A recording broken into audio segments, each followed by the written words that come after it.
It is the penultimate day for VCT Game Changers APAC Elite. Our top four teams are fighting for the grand finals, the winner of which gets to represent the APAC region in VCT Game Changers Champions in Berlin this coming November. What's up, guys? My name is Mika Fabs, and with me is a Donut, looking very beautiful today. How are you? Well, hi guys. I'm very well. I'm very fine after that weekend full of surprises, right? We're here and down to the top four teams. A little bit of an upset, a little bit of crying on my end because the Philippine team had to say goodbye, but still Philippines, they're still alive and kicking, and the first match is somewhat very exciting. Oh yes, we have Alter Ego Celeste versus X10 Sapphire, and both undefeated teams here at APAC Elite. And also not the first time that these two teams have gone up against each other. Now, history might say that Alter Ego wins this one, right, Donut? Well, if history will speak, I would say yes, definitely, but it's being rewritten at the moment because X10S, they've had a good run so far in the playoffs, right? They've been undefeated, they've chosen these newer maps, and we've shown newer plays from them, so it's really too easy to say that AE will win, but I know X10S, they're a dream team, basically, against a supreme team. I think they have so much to offer for us today. That's right. And yeah, you're absolutely right. It might be easy to say that Alter Ego Celeste takes this one, but hey, we might not take the easy route this today. Who knows? Who knows? And yes, you can see on your screens, we do have our prize pool, as you can see. So both of these teams, all of these teams rather, all of our four teams actually very happy. Fourth will be taking home 4,000 US dollars, while the third will take home 5,000. Second with 7,000, and our grand prize will be 12,000 US dollars for our champion. And let's not forget that a trip to Berlin to represent the region in Champions, in Game Changers Champions. Very, very exciting stuff, especially since this is one of the biggest events that a female league will have. So this is really, really exciting, of course, for these teams. This is like, you know, of course, getting to represent your region in a global championship is one of the dreams for any esports team. Definitely, and I think that it really starts off big, right? And I think there's so much pressure, at least for the teams here. They all want to represent their region, but at the same time, right? They've really poured out so much of their effort and their time, their energy onto this, and it's quite heartbreaking to see four teams already pass and go. But now that we're down to these four teams, right? We have so much to see, and they have so much to show here for today because they all want that spot. They want all of that. They want all of that. All of them want that spot at the very top. But it's gonna be heartbreaking to see them go. Yeah, and Donut, you brought up that our previous week was full of surprises, and one of which, of course, we had some very strong teams that we unfortunately had to say goodbye to. One of which was, I believe it was Orangutan, was one of the favorites coming in here, and Team SMG as well. Yeah, Team SMG, they fought hard. And Orangutan, if I may just go back to your initial thought there, right? They showed us so much of their gameplay, how much they've changed, and they had so much to prove. But their improvement as well has been noted here in Game Changers. Although there have been some faults here and there, that's why their opponents will take advantage of it. It was just unfortunate that their first team that they had to go against would be AE Celeste, of course, the queens of Game Changers here in APAC. Team SMG, we've seen them had a bit of a surprise with Chara joining the team. But I think that matchup actually, or their team composition, wasn't just enough against XNS and against AE Celeste. Yeah, I mean, luck of the draw, right? You draw Alter Ego Celeste on your very, very first day, one of the first matches of Game Changers APAC Elite, and it's tough luck, but that's just the way the competition rolls. Of course, we do have to give props to all of our teams, our four teams that unfortunately are now out of the competition. That was W Street Female, Orangutan Female, Team SMG, and Rising Hope. But I would actually ask Donut, are you surprised with any of the teams in our top four? Like, I know Zol Meraki, a lot of us have pegged as our, dark horse for this tournament. Yeah. Definitely, I would really have to say that the surprise is there for Zol Meraki. They did falter for their first few games, right? But the consistency and the ability for them to be resilient all throughout these games in a best of three, even in the last day of last weekend, right? They had to play about three best of threes, all playing it out 6 games, but they still went at the very top, really tramping down on their opponent. So that's a little bit of a surprise for me. But it's also the newer members of Zol Meraki that continues to surprise us with the likes of Bess really performing out for the team. Rosie, as well as a surprise because she's playing on the laptop, but she's playing like it's really high performance gaming for her. Yeah, laptop gaming. That's one of the big surprises. I think that you would, you wouldn't expect that somebody could. You imagine these pro players with their amazing setups and all. You don't usually imagine that there's a laptop at the end of one of those pro players, but lo and behold, Rosie is making it work. I think also like one of the things that we discussed previously was that Zol Meraki, you're absolutely right. After running that marathon, it was amazing to see how far they evolved in just one day. Like the Zol Meraki that played at the top of the day was entirely different from the Zol Meraki that we had at the end of that day. So I think it's going to be really interesting to see them, because if they can evolve that quickly, what kind of Zol Meraki are we going to be facing at the end of the day? Could they possibly take that all the way to grand finals? And of course, the same question is posed towards all of our other teams. And looking at our bracket, by the way, it's going to be really interesting because these are four very unique teams. They each have their own flavor. Alter Ego, X10, we have Brent Victress, and we have Zol Meraki. Donut, do you have any predictions? I'm sorry to bring this on you. I know we all hate this question, and we don't want to cast or curse anybody, but do you have any predictions as to our top two? Well, at least for the top two, right? I would really want to place my bets on the upper bracket. AE Celeste have been here. You mentioned that it's not a race that they're running, but it's a marathon. And all throughout the stages of Game Changers, they have been consistent. So they've already had that practice. But I think what they have to offer is something new to the table, because the meta has changed. The maps, the map selection has also changed, so there's a lot in store for this team. X10S, however, as mentioned, their run throughout all of the first 3 stages weren't as easy as it could be. But they're still here, they're still fighting, and I'm really happy to see them up top. But if I have to also choose, game number 2 is going to be quite disappointing because it's a Philippines versus Philippines matchup, and I hate to see somebody go. Brent Victress, they've had their runs wherein they've been very successful, but sometimes they do think, or they underestimate their opponents sometimes, that they forget to play their own game. And I feel like Zinni has shed some light on this during her interviews, that they're not playing their opponent's game, but they have to play their own game.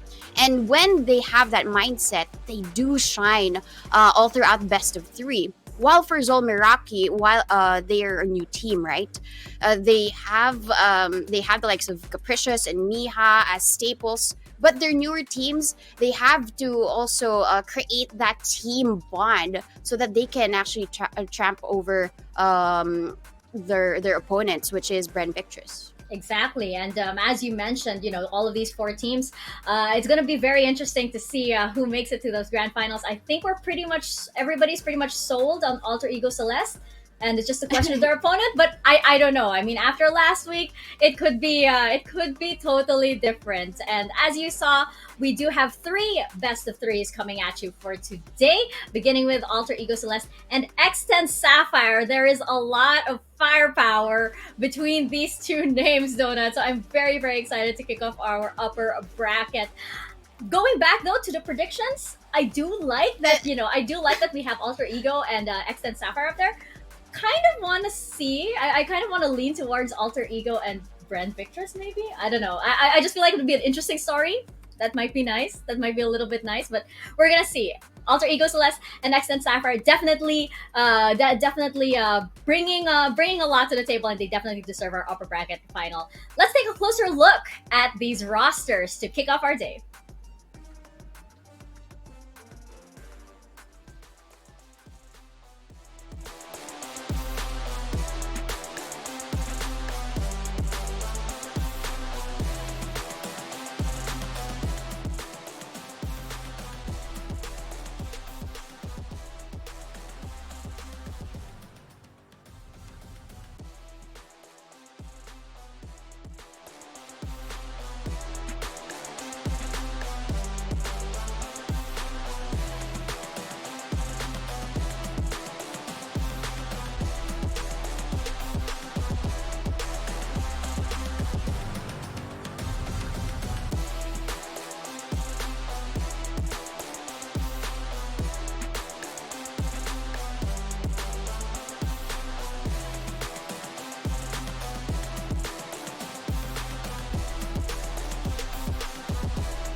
Lo and behold, Donut, we have our two undefeated teams kicking off our second to the last day here at VCT Game Changers APAC Elite. And as we mentioned earlier, it's not the first time that these two teams have gone up against each other. X10, though, they were able to take one off of Alter Ego Celeste in previous matches. I'm wondering what they did that time that they could possibly bring here today to maybe take this one all the way to grand finals. I think they've been a consistent nemesis for each other, right? During the interviews, X10S would always have their eyes out on AE Celeste, and at the same time, it's vice versa for the team of Alter Ego. But I would say that during that time, during the first stage, right? First few opens that happened, we saw stage one, X10S versus AE Celeste. They were able to take one off of them because it was their map pick, and it just really showed up in terms of the aggression. But for the rest, right, AE Celeste, with how they are disciplined and how they are formed as individuals and as a team, I feel like that's what the team of X10S really has to uncover. But of course, that's a different look because X10S, they are still solid. They're solid five. Nothing has changed in the roster in recent times. But for AE Celeste, there have been big changes. And I'm not too sure if they're able to fill in that gap, right, with how strong they were before. X10S might have the advantage of taking that away from them because of these cracks that AE Celeste are able to show. Before, they seemed so immortal, right? So Yeah. radiant. But now we're seeing OG take some of these rounds away from them. We're seeing some mistakes from them. So I'm guessing Neri really has to pick up the pace together with Polly and the rest of the teammates. So what you're saying is that X10 Sapphire, they really need to push AE Celeste somewhere towards, like, they have to make them uncomfortable. They have to take them out of those that position of being in an advantage, and make sure that once they do see those cracks in their strategies, once they do see that Alter Ego Celeste is maybe a little bit uncomfortable, that's when they strike. Yeah, definitely. I mean, the comfort is seen for X10S, whatever map that is. And I was surprised that they were so comfortable in Pearl. They would usually have a set of 3 maps that they are going to use, right? But Pearl was something else for them. Against Team SMG, they showed how good they are when it comes to the strats, taking advantage of the sites. And I'm not surprised that Pearl is here again, but we've never seen AE pick this just yet. Yeah, exactly. That's what makes this very, very interesting. And I think earlier, when we saw the picks and bans for the maps, everybody kind of went, "Oh, okay." When Pearl popped up first, and this was a pick by AE Celeste. And as you mentioned, we haven't seen them on this map yet, and we know that X10 Sapphire does perform well on this map. I have a feeling that Alter Ego Celeste has a very strong plan coming into Pearl, because you kind of don't pick this map, this very new map, without a solid game plan, especially against a team that has done well on this map in from last week even. Yeah, probably what AE Celeste did was really take a step back, take a look at all of these games, because at least they have data to work with, right? They have information on how X10S plays this map because they played this twice. So probably what they did was analyze the whole situation, analyze the maps, their compositions, and probably selected a counter for it. We are not going to be familiar with their picks, but I do have some sense of a sense of their selection because of how they would usually play. I would want to see Neri on a raise here just because of how much aggression she does show, and also with how fit her utilities are in this map. But at the same time, XNS, they show a lot of control in this map. So I'm not really sure how they would want to counter that type of control, because Bren Victress, Team SMG, they've never won against XNS here. Yeah, you brought up Inari, and she is such an amazing player. I mean, the plays that she does is they can just leave you with your jaw on the floor with how well she performs. But again, as we mentioned earlier, So many good players on both of these teams. There's so much firepower, and that makes this match very, very interesting. As we did see from the map, from the map picks, Alter Ego Celeste will has picked Pearl, X10 has picked Fracture, and our decider will be on Haven. It's interesting. We have Pearl and Fracture. These are two maps that you usually bring out when you want to throw kind of like a curveball, or you want to throw a wrench into the plans of your opponent. And it looks like both Alter Ego Celeste and X10 have decided to do that and kind of throw each other off, because these are two very newer maps, I guess, so to say. And these are also two maps wherein you can't just bring it out unless you have a really, really solid game that you know exactly what you guys are gonna do, especially with Pearl, with all of these little nooks and crannies that you have. It looks like right now we are heading into Agent Select, and we're seeing Muffin on the Neon. I was a big fan of this in earlier, but I do believe that they did bring this out in a previous match, right? They do switch around Muffin and I believe it's Baby TZ as a duelist. Yeah, I mean, Baby TZ was actually the chamber here, and Muffin was the Neon. But what I'm more surprised to note is AE Celeste running no duelist comp. What we wanted to see, Aneri as a Raze, she is gonna pick Fade. So probably they're gonna be choosing all of these strat heavy compositions. And with what we've heard, right, they're not gonna rely on their aim for this one. They're gonna really rely heavily on the utility that each one can offer. Nabsky as a KO will provide so much of that coverage to try and stop Muffin from being so aggressive. You can't really do that dash in and run in and get us killed. Nabsky will put a stop to it. But what's more surprising is Aneri on the initiator role. Yeah, again, we mentioned that Alter Ego Celeste, they seem to have a game plan with picking this map. They already know how X10 plays. Now it's time to see how they play. So let's throw it to our casters, Black and Blue and Tash. Thank you very much, Mika and Donut, for that very insightful, I would say in Malay, kupasan, or what do you call kupasan in English? You know when you open an orange? Peel. Unwrapping? Peeling. Yeah, unwrapping, peeling. Yes, like that.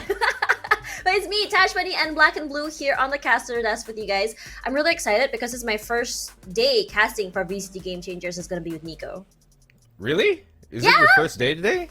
Okay, on casting. That's fine. This is my first time casting any Game Changers event as well, at least this event specifically. My first day was last week, my second day here right now with you, and I'm so glad that we get to do this, Tosh, because we are currently looking at two of the top teams that most of the people project to potentially win this. Of course, on one side of the coin, Alter Ego Celeste. They're the team that has had that crown for the entirety, pretty much, of the existence of this Game Changers circuit. But then the challengers to that throne, to the current queens, we got here X10 Sapphire, and they are looking sparkling like a gem to be going on Pearl for map number 1, a map that X10 has yet to lose, but Alter Ego has yet to show their hand just yet. This is a very curious map, I think, to start off this opening series. This is a very interesting, or rather contrasting story for these two teams. For Alter Ego Celeste, undefeated except for one single match, and that was against X10 Sapphire. And previously for X10 Sapphire, the team that struggled to make it, only making it at the last moment, for them, currently looking so good. Seeing their 2-0 against SMG has been such a great statement. I agree. The way that they've been playing as of late has been such a, I guess, bright hope for any fans of that team. Baby TZ, it's curious that they switch on over Muffin and Baby TZ. One to the Neon, one to the Chamber. This fight is not going to favor her. Should back off in just a bit. Damage done early. Takes a lot of it in return. The way that B long is made gives a little bit of advantage for the attackers given the terrain. But if playing the angles properly, you can get that micro little corner that you can play with to get that headshot. Regardless, when you look at Pearl, it's a map that you can really take your time with. There's so many different ways to get onto a site, and that's the opening. It's gonna be from Aneri to Muffin. Well, that's one way for sure. Aneri opens things up. He's been one of those stars here for this Alter Ego squad, and Nabsky follows right on up after. It's a 3v5 already here in the post plant. This map generally has been regarded now as attackers sided, and that remains true. The lurk here, coming in from a Yumi all the way on the top of B-Link, is going to be so deadly. Oh, And that's she finds the perfect huge! timing as well to help on Nabsky. I think this round could be done here, Tosh. Yeah, it's almost done as Alyssa. Clearing corners, Polly gets one, but it's gonna be traded out by Neri. Polly gets two! It's finally 1 versus 3. What can Polly do? This is gonna be very, very hard. Gets the tap. But even in the smoke, there's not a lot of space to work with. And look, they're already pretty much ready. They have a cross there.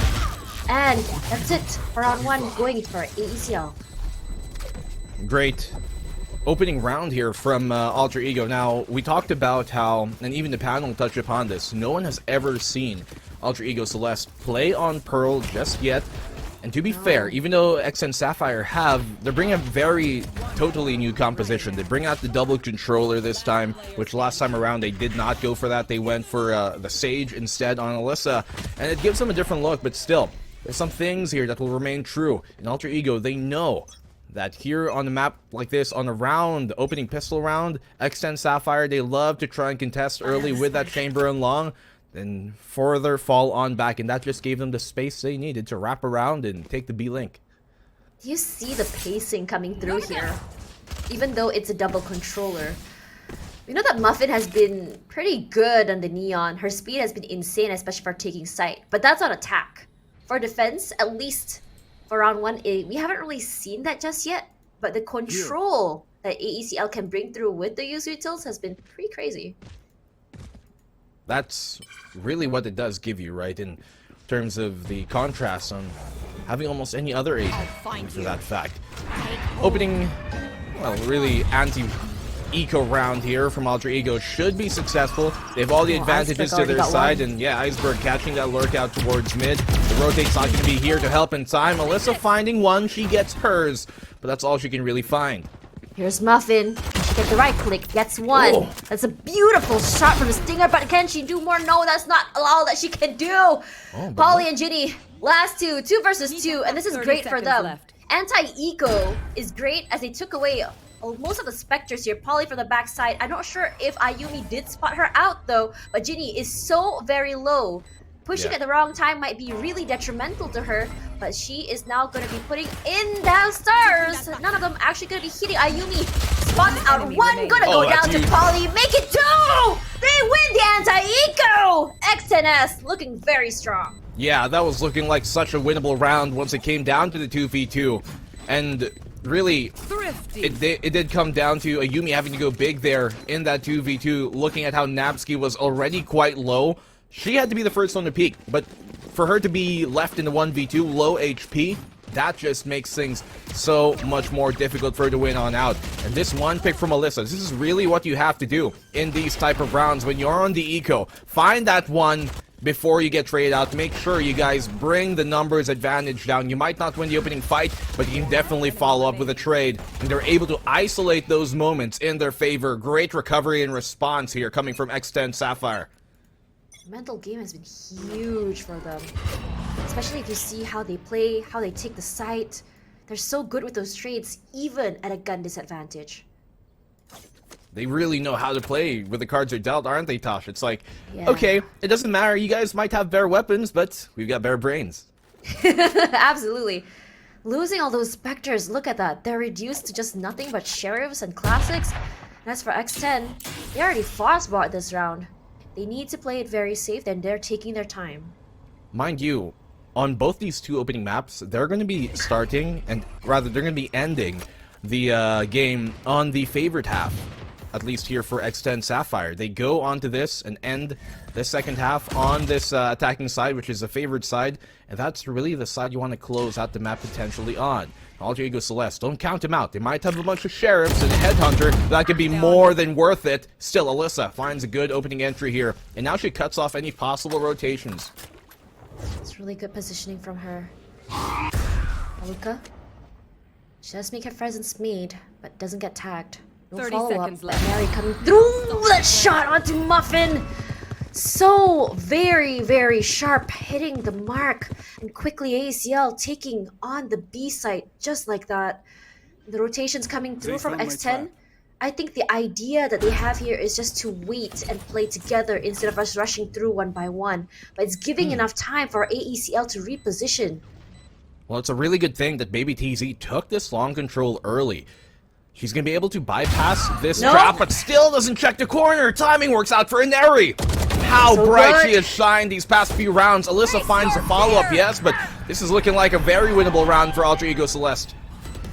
Napsky waiting, but here's Aluka. What are these taps from Alyssa doing so good? But Napsky unfortunately whiffs, has to reposition, but unfortunately the push coming through from Ginny is gonna seal the deal. The defuse comes through, X10S winning, but at what cost? 3 weapons. Yeah, they lose a lot of economy in that round. Dangerous scenario there for X10 Sapphire. Definitely could have lost. Very close to losing that round. Ineri, 2 great opening picks she finds. One on the entry, one on the back line, on the lurk catch here from Baby TZ, who had a really great position because she held that long control against a bunch of pistols. She has a Vandal, she has a rifle. It still doesn't come out in her favor though.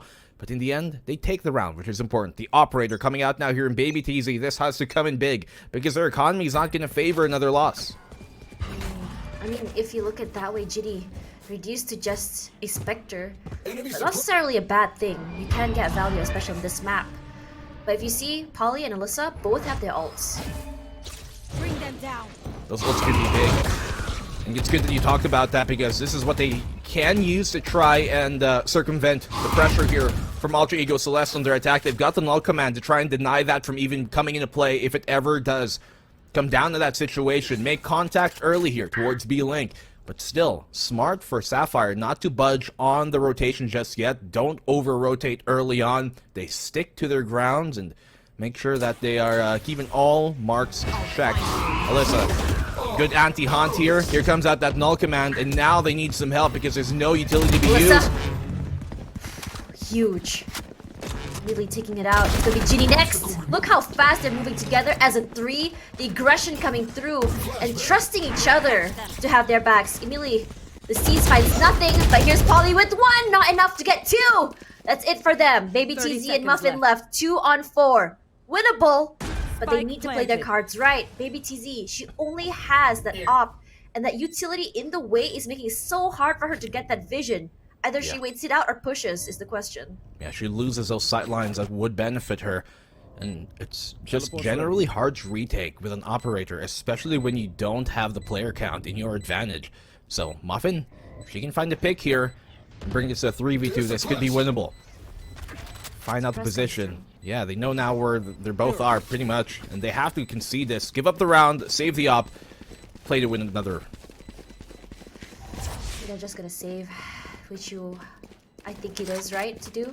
Yeah. A situation where it's almost like a tug of war between these two teams. You win one, you lose one. You win one, you lose one. And what's even crazy is how well these two teams do in those anti-eco situations. Sorry, in those eco situations. It really did, as you see there, come down to that null command, as we touched upon earlier, being such a big thing to utilize here for the Alter Ego Celeste team. But it's good that they get this burned early for Sapphire's sake, because now they're the ones with the ultimate economy in their favor. They can swing this round around. The game is tied on up. It's not a round that really, I guess, hampers them in the long run to lose that early on. But the Guardian, as we talked about earlier, their economy not favoring this, so Polly forced upon that Guardian early push out here on mid. They don't commit Guardian's too far. not bad. It's not bad. Definitely not ideal though, for sure. Yeah, I mean, one thing that's great about the Guardian is that it gets that armor shred pretty quick. Also great with that taps. But we haven't seen that value coming in from Baby TZ and the op. She hasn't been able to utilize it because every time the ACL comes through, it's never been in the area that Baby TZ has been inside. And to play a retake with an op is really tough. Definitely so. It's not really the best initiating weapon. It's good for picks, holding angles, yes, locking down long corridors. That's about it. Yeah, be Ginny, long. She's going to have a lot to do here, especially considering that she's going to keep her head on a swivel. They clear out mid, so now she doesn't have to worry about this. The only person of contact here is going to be Baby TZ on that B long, Tash. Luca slowly leading the pack. into B and everything. It's the speed now, baby TZ. Not getting that value from the op, unfortunately whiffs. And Aluka immediately clearing back of sight. This aggression coming through from her, even with the chamber, is just very impressive to see. Plant coming through as Ginny is already coming into there with the ultimate. This is great. It gives them safe passage onto the site. Sorry, it's Iceberg actually. Perfect snake bite here to try and deny Muffin from pushing that back hall. You need that back B hall still. Ginny drops Iceberg, and there goes the Viper's Pit as well. Alyssa follows up, Haunt through the Cosmic Divide to try and find where she is, but Ginny gets a trade. 1v2, still so difficult, low HP, and Ayumi right on the angle, right there on CT to shut her down. And Alter Ego Celeste, they were really good at making sure that was methodical, but really huge props up there for Aluka to just get things started. Even without a duelist, look how fast she takes up space. Usually for a Raze or a Jet, even a Phoenix, we rely on that speed, the Neon as well. But for her, she just runs through. That just shows confidence. Dry peeking things and, well, winning it out. Aluka has always been... She looks so much better here, ever since she got shifted onto the team. Well, she's always been, you know, one of those, like, young prodigies of the scene. She finds a well-suited, tailored home for her, it seems. It's been really a good spot for her, as you said. Yeah, it's really suiting her play style. For Aluka, even without playing a Reyna, last time what she liked to play was a Reyna. Sprays come through here, but it's gonna be Baby TZ out first. No worries for her at all. She does get a tag onto Muffin. But here's Muffin. She's trying to get that bait of information through. But because they're on the eco, I was kind of expecting a little bit more aggression coming through from X10. Well, you sometimes would want to see it, right? Especially on an eco round. You don't have pistols, you're not probably going to be favored if it comes down to a straight duel, straight gunfight. So you want to take that initiative early on, but Alter Ego Celeste, they're smart enough not to let that come to pass. Ayumi finds one. Can she find the follow-up? Yes, she does. Polly's good for just that one. Unfortunate. Thought she was gonna get two. Would have been huge there. Lisa does get a tag onto Iceberg. So close to taking her out. 5 HP left is all that she has. But Iceberg, she has lineups. Let's see if Alyssa can do something about this as she bides her time. Throws one out. Muffin putting up right on time as well. The pull comes out. The pull and the snake bite. That is painful. No way. She will be pushing out. Iceberg out there, caught with her knife in her hand. Not a great situation. No defuse just yet. Yeah. As the rest of AECL just backs off. Doesn't matter. That one snake bite really just secured the round for them. At this point, everything else is consolation. Pick up the free weapons. Muffin, she dies, but little did she know she could have picked up a free gun. But hey, it doesn't come to pass. It's okay. It was an eco here from X10, and by all accounts, a worthwhile one. They lost. Picked up 3. It's great for that eco. But look at that, how close that shot could have been. Only she was a little bit faster, perhaps. But on a sheriff, it can be really hard. For sure. Speed and precision does beat out power. But in this case, it's the brain that X10 Sapphire want to utilize it. Take a timeout. Great teams are typically good at coming back and winning the round right after their own timeout. And X10 Sapphire, they've been known to be able to do that. Try to talk things over. We haven't really seen a successful early round push from them. And I'm going to wager that in these next few rounds, that's exactly what we're going to expect from X10. I think one thing that we need to remember is that Alter Ego has a lot of information on X10S. They already played this map, I believe, once or twice. Twice now. In this tournament. Yeah, twice on this tournament. So a lot of their strats perhaps have already been seen by ACL. And with AECL's brand new coach, we know that he's pretty reputable. Has a lot of strats in mind on how he wants to play it. Pretty great analysis as well coming from him. Regardless, what can X10S bring to the table that's either new or they can just kind of brute force their way with what they know. You know what's a curious thing to me here for Alter Ego Celeste? It's something that has been a thing ever since, but they have 2 different IGLs depending on the side. Nabsky on the attack and Inari on the defend. Wait, really? Okay, Yeah. that's a TIL to me. It's not something that is unheard of, but it's something that isn't super common. But this is really common for you to see from Aluka. She finds the opening pick. She's such a spectacular talent, but Alyssa shuts her down, not letting her find a second. Still though, the player count here, the advantage firmly in Alter Ego's hands. Ginny only good for one. Could have maybe found a second follow-up on that bite. And Polly get the trade and drops the spike. This is huge right now here for X10. It really is. Polly with that trade is great. Just unfortunate for Ginny, really liking that turtle shell method that she played behind that box. Regardless for Polly, she is not budging at all from that spike. Alyssa, on the other hand, just making sure to see if anyone will be flanking playing through mid. But she might just be running straight into two members if you look at it. But they are slowly taking their time through. There is the smoke as well. Napsky knows there's someone in there. Haunt does get destroyed, but the spray from Alyssa to get one. But Napsky seals the deal and saves the day. Teammates as well, passing the bread around and it makes some soup. Alter Ego Celeste, great way they really dealt with that situation, right? Cosmic Divide to try and separate their Polly from where the spike was dropped. And then that only left here the connector in the CT from that link here for Alyssa to try and find those two picks. She finds one but couldn't find the follow-up. It's Nabsky. Nabs that final kill. And Alter Ego Celeste, they come out of that sticky situation. Really liking that process. It's been insane seeing how they play. A mix between great aim duel, 300 IQ. They're so good at the isolations as well. Regardless, Muffin is just playing it super fast, coming in from the back. Do they know that she's there? No, she gets shut down! That's an unfortunate situation! Alyssa and Baby TZ get one each, which is huge. Regardless, Aluka already waiting. She knows exactly where Alyssa is. Not sure where Baby TZ is though, but Napsky spots out one more. Aluka repositions herself, trying to find that micro little corner to play in. But here's Alyssa with the Nightfall pushing out. This is going to be huge. Unfortunately, here comes Napsky from the backside. Finds Polly to push out from Baby TZ. Unfortunately, no, fortunately, she does get the third shot. Nario alone gets one. Can she get another?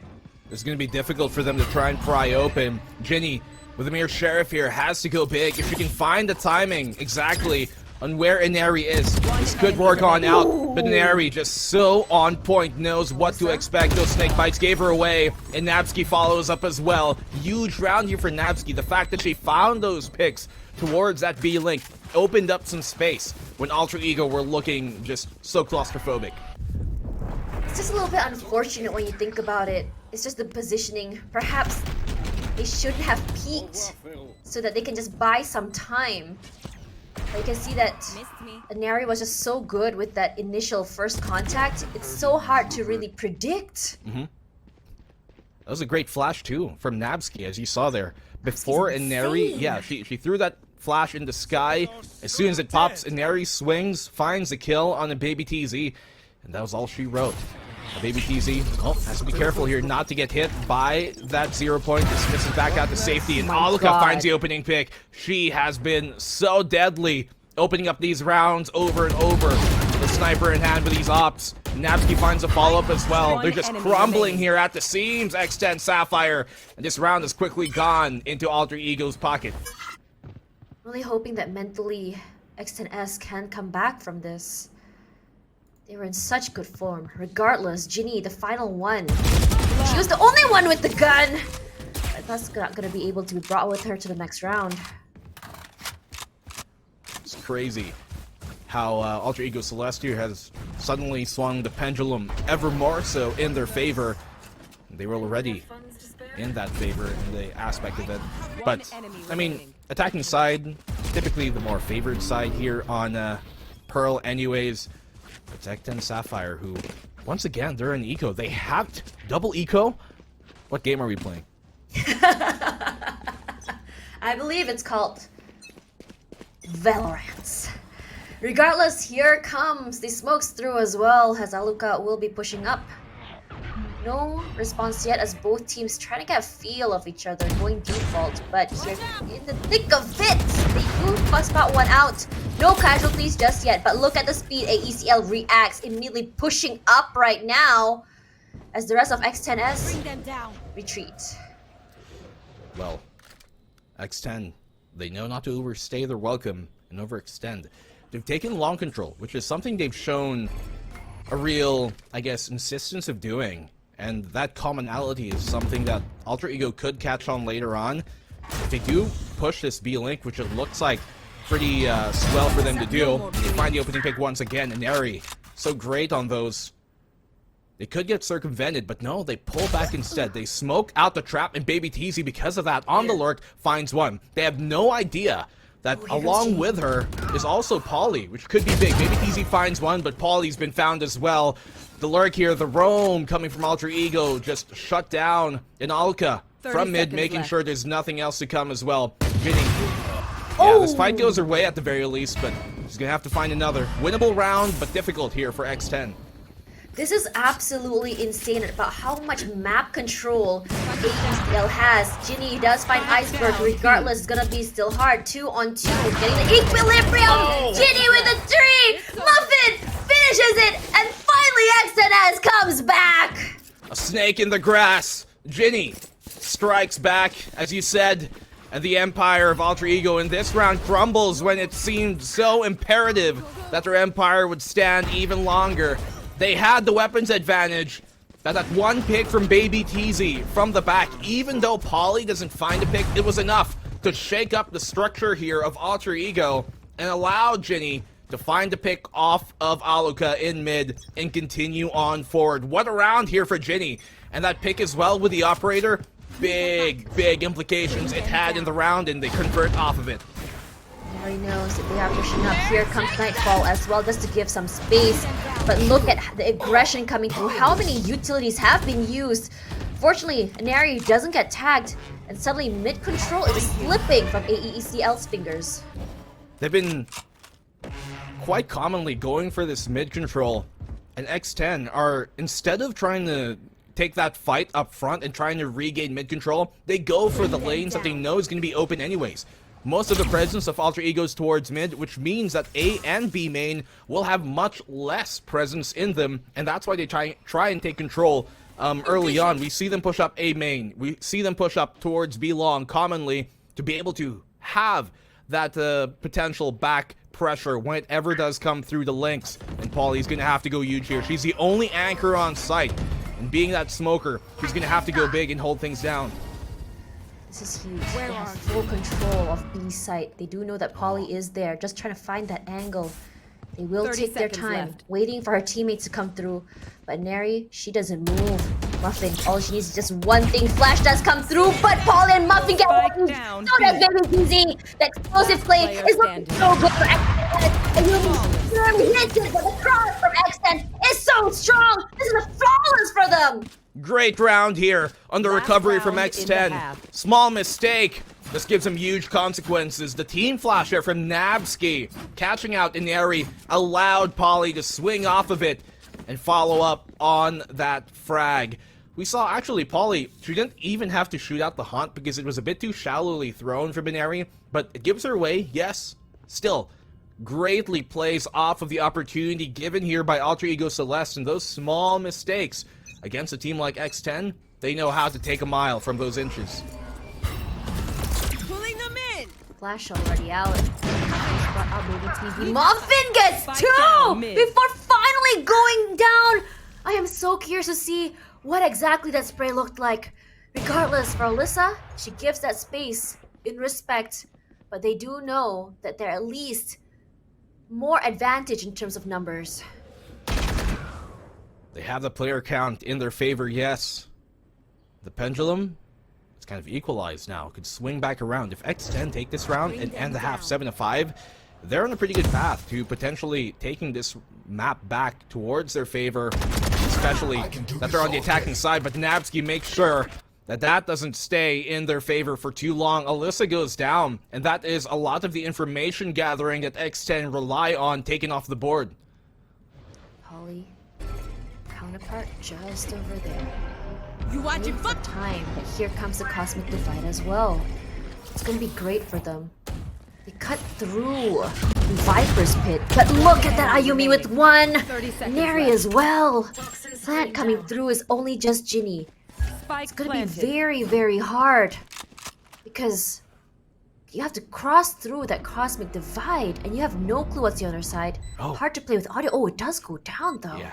So it's gonna be full open for her, but no clue where exactly the other members of AECL are. Yeah. They can play that post-plant situation with the lineups if they want to, which is Time is exactly ticking, though. what might be happening.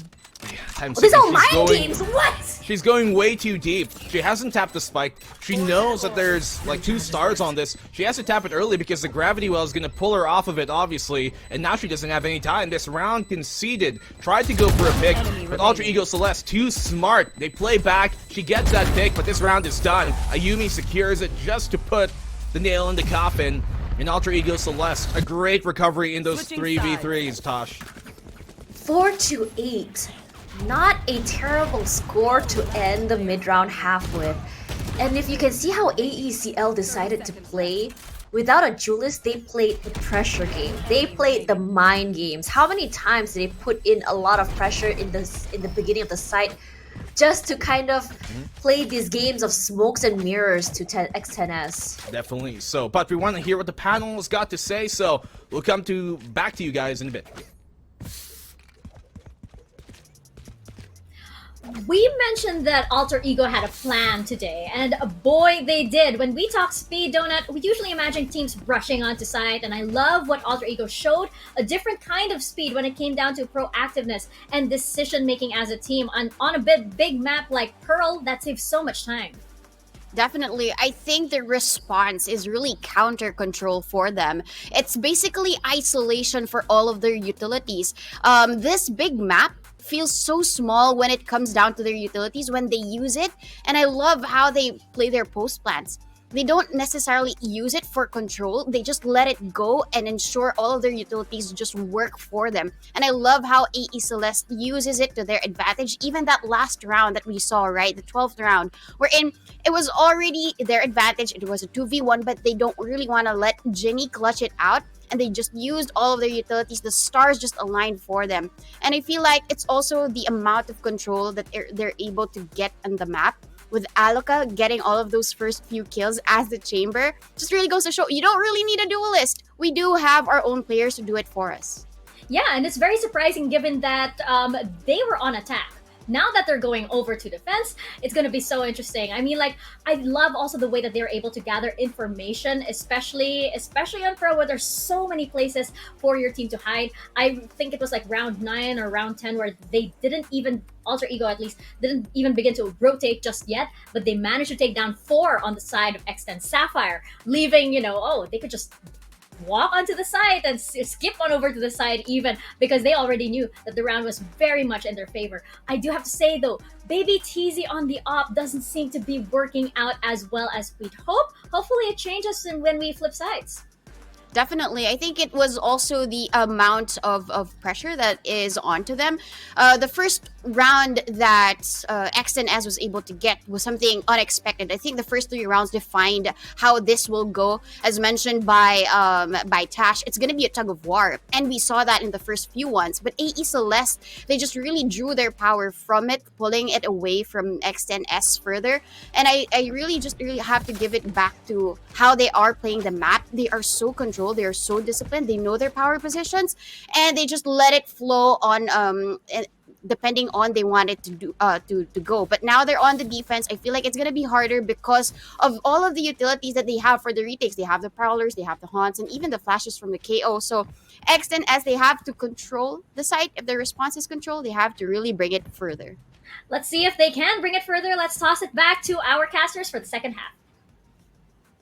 Thank you very much, Mika and Donut. Now we're back in the second half. X10S and AECL. What do you think so far, Black and Blue? Not the best half, yes, from X10 to start things off, Tosh, but not a bad one by any means. If they win this pistol, this could definitely still be a map that they come back into, especially considering that this is generally an attacker-sided map. Now, X10 looking for that mid control, just as Alter Ego have shown the prevalence to do so. Find information top and early, and back off, knowing that that's not some heat they want just yet. How do you stop a rampaging Neon from just zoom in onto your site? Well, it seems to be the case here that at least for X10, destroyed. they found really good benefit when they can make sure they can get proper timing off of when they know that Neon's about to engage, and they maybe throw a Prowler on out or some sort of utility that could stop them. Now, on the defense here, those fragments, this KO is going to be huge because that Neon relies a lot on her entry capabilities. Damage from and Ayumi! The perfect gravity well shuts him down, and Neri follows up. This round has gone disastrous right now for X10. 30 seconds Just left. one single frenzy and a gravity well, and 2 are already gone. So Ayumi is going to be very happy with that pick. Staying hidden right now, not going to be seen, but does Conquest come through? No one is there, but Aluka spots up someone, unfortunately whiffs. Ayumi takes out one more before gets traded 10 out seconds by left. BBTZ. And BBTZ takes up that space. Can she get one more? 3 for her as well. I have She's the all spike. alone. She's trying to find a way! Going to leave a scar. But Aneri is just too good with that save. Yeah, that really sealed in the deal. Great effort by Baby TZ, but couldn't lullaby this round to a win. Gravity well perfectly timed. They don't burn the utility enough before they push it, and when that happens, you just have to play at the mercy of whatever utility is in front of you. In that case, a gravity well is such a huge, all-encompassing force that you really can't escape the horizon of it. Ultra Ego perfectly played that one. AECL.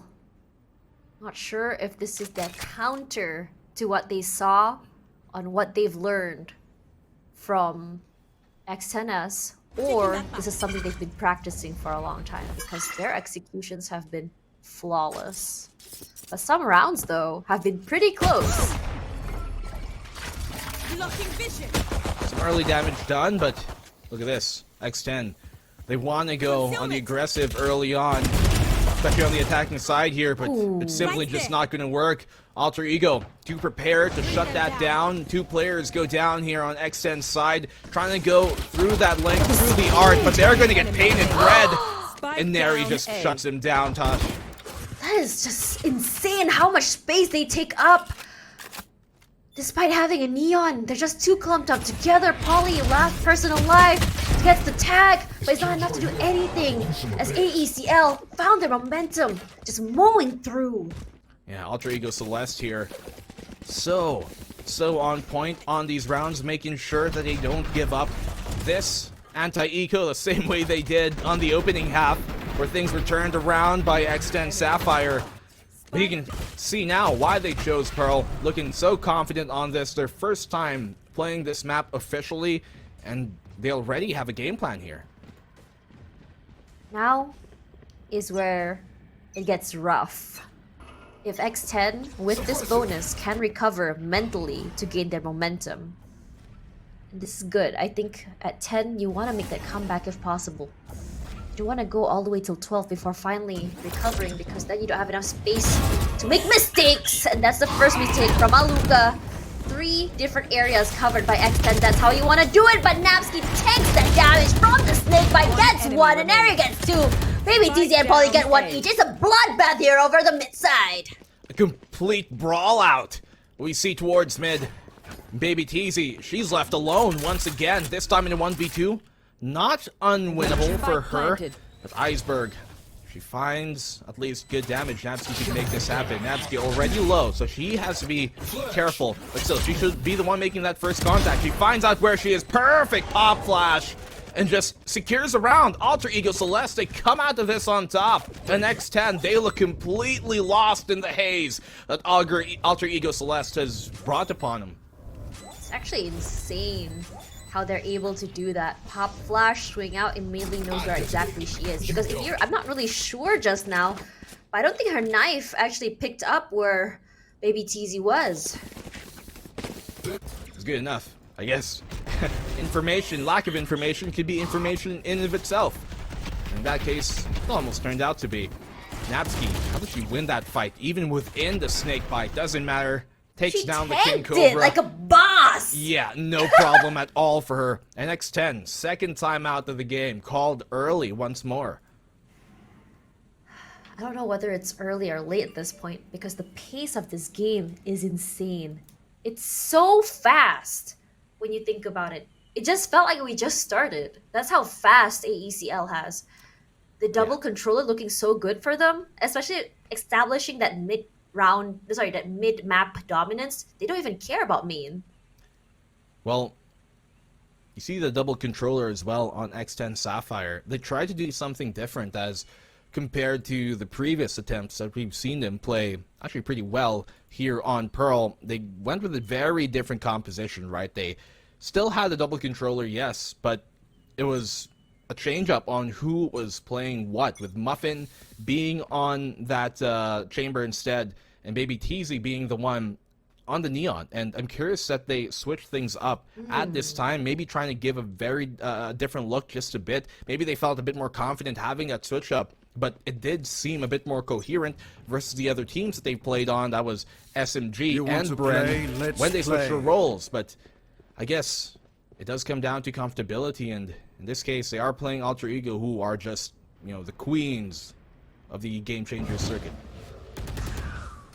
Felt like something said if it's not broken, you have to change it. Very true. But we're not sure exactly what went behind the scenes in terms of how they were talking. Napsky, she has a little bit of information, but not going to be moving. This trigger discipline from AECL is working out really good. But as for Muffin, she hasn't been enabled to be able to take a side, to just rush through. And if you see how Muffin is playing with her teammates, it's very different than what you'd see on a usual Neon. How Neon would just rush through first, but how Muffin plays is together with her teammates. Regardless, trying to get a feel, trying to figure out where exactly the members of AECL are. If you can see, they're actually very, very separated. But even if it's just a Neri or if it's just Ayumi, they still get value. Nightfall already out, and Aluka still waiting. We know that Aluka can be pretty huge with those shots. Finding Alyssa does not check that there's someone behind the generator, and Iceberg gets Muffin as well. This is looking disastrous here, Tosh. X10 Sapphire in such a difficult spot. The Ruby Fluid has gone to flow. As Alter Ego, they make X10 bleed. Baby Teasy finds that one pick, but the time, it's out. The sands here on the clock have hollowed away, and it's Alter Ego who are standing atop of this day to get this opening map, this opening, really potential final round. Alter Ego Celeste take match point in such a lopsided fashion early. It took a little bit too long on that default. Their rush was potentially stopped as well. Slowed down at least by Aluka. With Iceberg here, they weren't expecting to see two people watching long. And as Sleepy always says, check your corners. Well, potatoes were made. In this case, X10. Dude, you're making me hungry, come on! Yeah, haven't you had breakfast, Tosh? You were talking about it, right? You know, I had noodles, not potatoes. Well, still, breakfast, food, capiche. Are trying to be taken here. And X10, we haven't seen them win an attacking round at all. Their attack, a lot more disastrous than their defense was, but that's a great opening start. Okay, magic being made. Polly finds the opening pick finally here on Napsky, something X10 have been really in a drought for. Maybe TZ loses that one, but Ginny does find Yumi in return. Aneri gets marked. They know exactly where she is. Polly playing this corner in the corner side. That's where she's planting, actually. Here comes the wall bang, but you know you can't wall bang that. Regardless, for Aneri, it's a 3-2-4. Only losing Baby TZ. That haunt will give some value at least, but does not catch on to anyone. Here comes the Cosmic Divide, just to take away some space. That timing! Snakebite as well comes through. They know exactly where they are potentially. All they have to do is just wait. There is a star there. Gravity Well is possible, but the push-up from Aneri finds one Aluka as well. And here's the pull from Polly just to buy some time. Ginny is waiting, but Aluka is ready. Unfortunately, where's Polly? And Ginny gets one each. Seals the deal. It's looking great. 5-12. X10S needs to climb a mountain, though. Huge round here for Polly.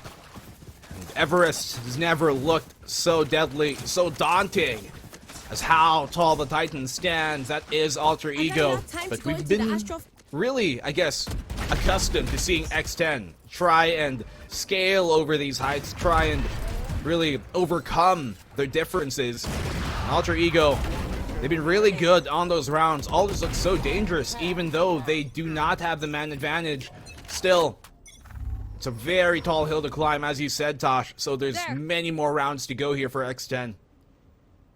The game of mindsets is so interesting when you think about psychology. It's like some teams, they just really pop off when it comes to that do or die situation. And suddenly they're on a momentum. But then you're in a situation where you don't have a lot of room to make mistakes. And that's 2 hostiles detected immediately. And Napsky, she's just gonna be holding this area. Spraying through. No one's there. Hello? You know, waving and see who waves back, potentially. Who knows? Might just find one. Out of luck. Well, X10... Poison's off. For a great team like them, we know that when their back's against the wall at match point, they're at least going to give us a few rounds before potentially going down, right? And that's exactly what we're seeing, at least for the one. But Alluka is a great position here once again. She's been playing this position over and over, but has yet to be really shut down. If anything, only forced off with a Prowler. She gives herself away, falls back now to her safety net. And X10, they've got some time to work with, but with 30 seconds left on the clock, they're really cutting this close. Just checking your corners or checking your top is the question. Here's Alluka.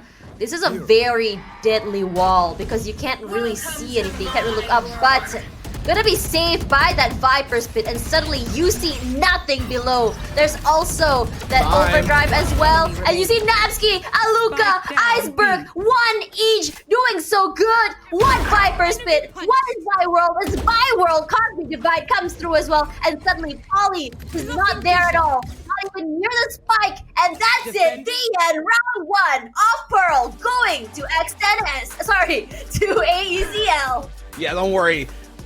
It's alter ego, but there are no real, I guess, just confusions about who they are in that round. Really playing the utility shuffle well. X10, there were small moments where they could have committed to that push. Finally there in those last 30 seconds, could have taken that back haul, could have dashed her way in Muffin, but they just aren't ready in the right moments when they were given small windows of opportunity to go on in, and for that, they lose out the shuffle, they get the time bled, they have to commit, they don't realize the haunt is upon them, and they're the ones who end up seeing ghosts in the end. So great opening map here from the current queens of the circuit, and Alter Ego Celeste, they are looking as spectacular as ever to open up this series. I think what's really interesting is the fact that AECL managed to stop the momentum from coming through. But let's see our host as well as analysts talk about it a little bit more on the desk.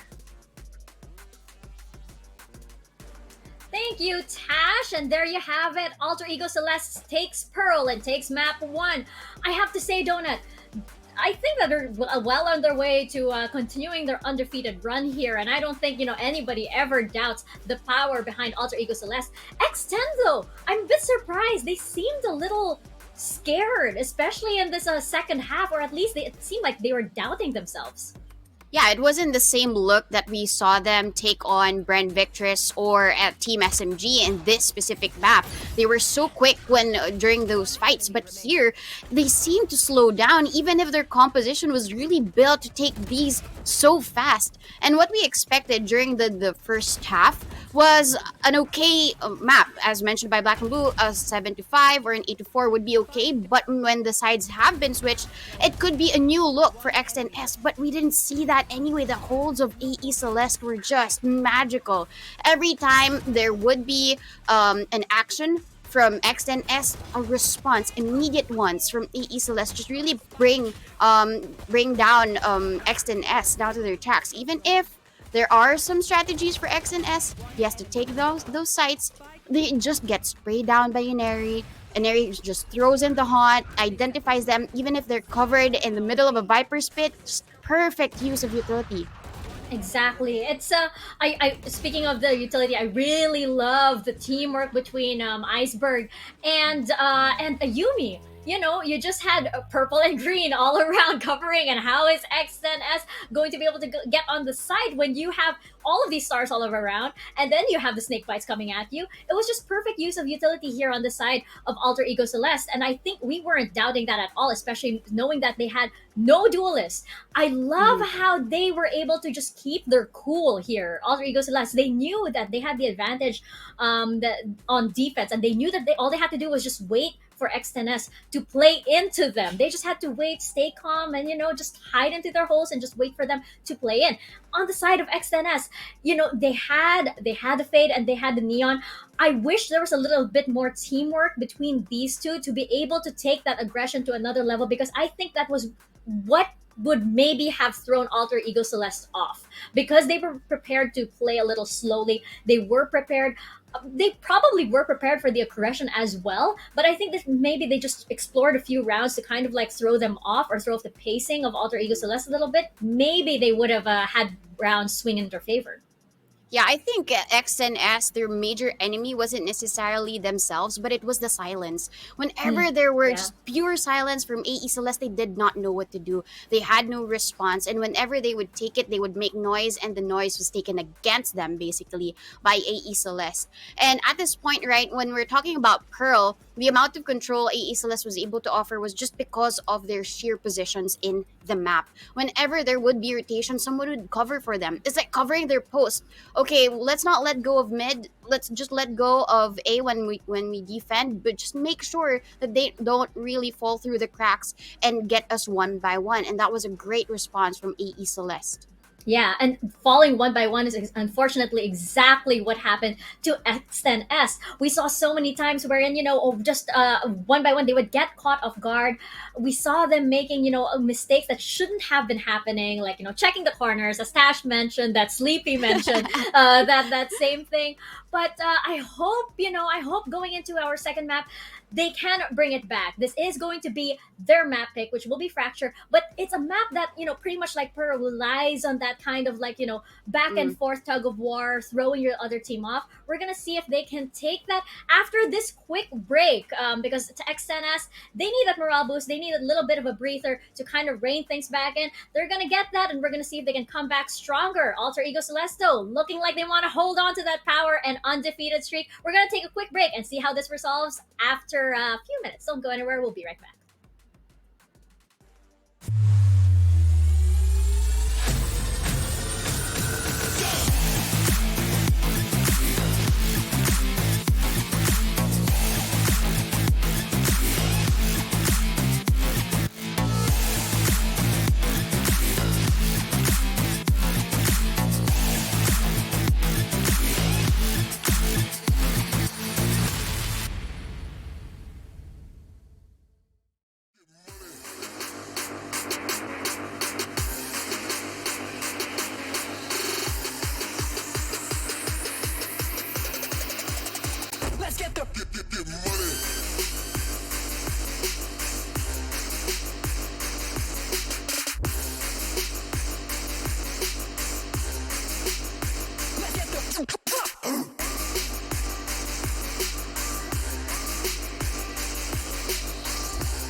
bench, coming off the bench now. Waiting for this moment, swinging for the fence now.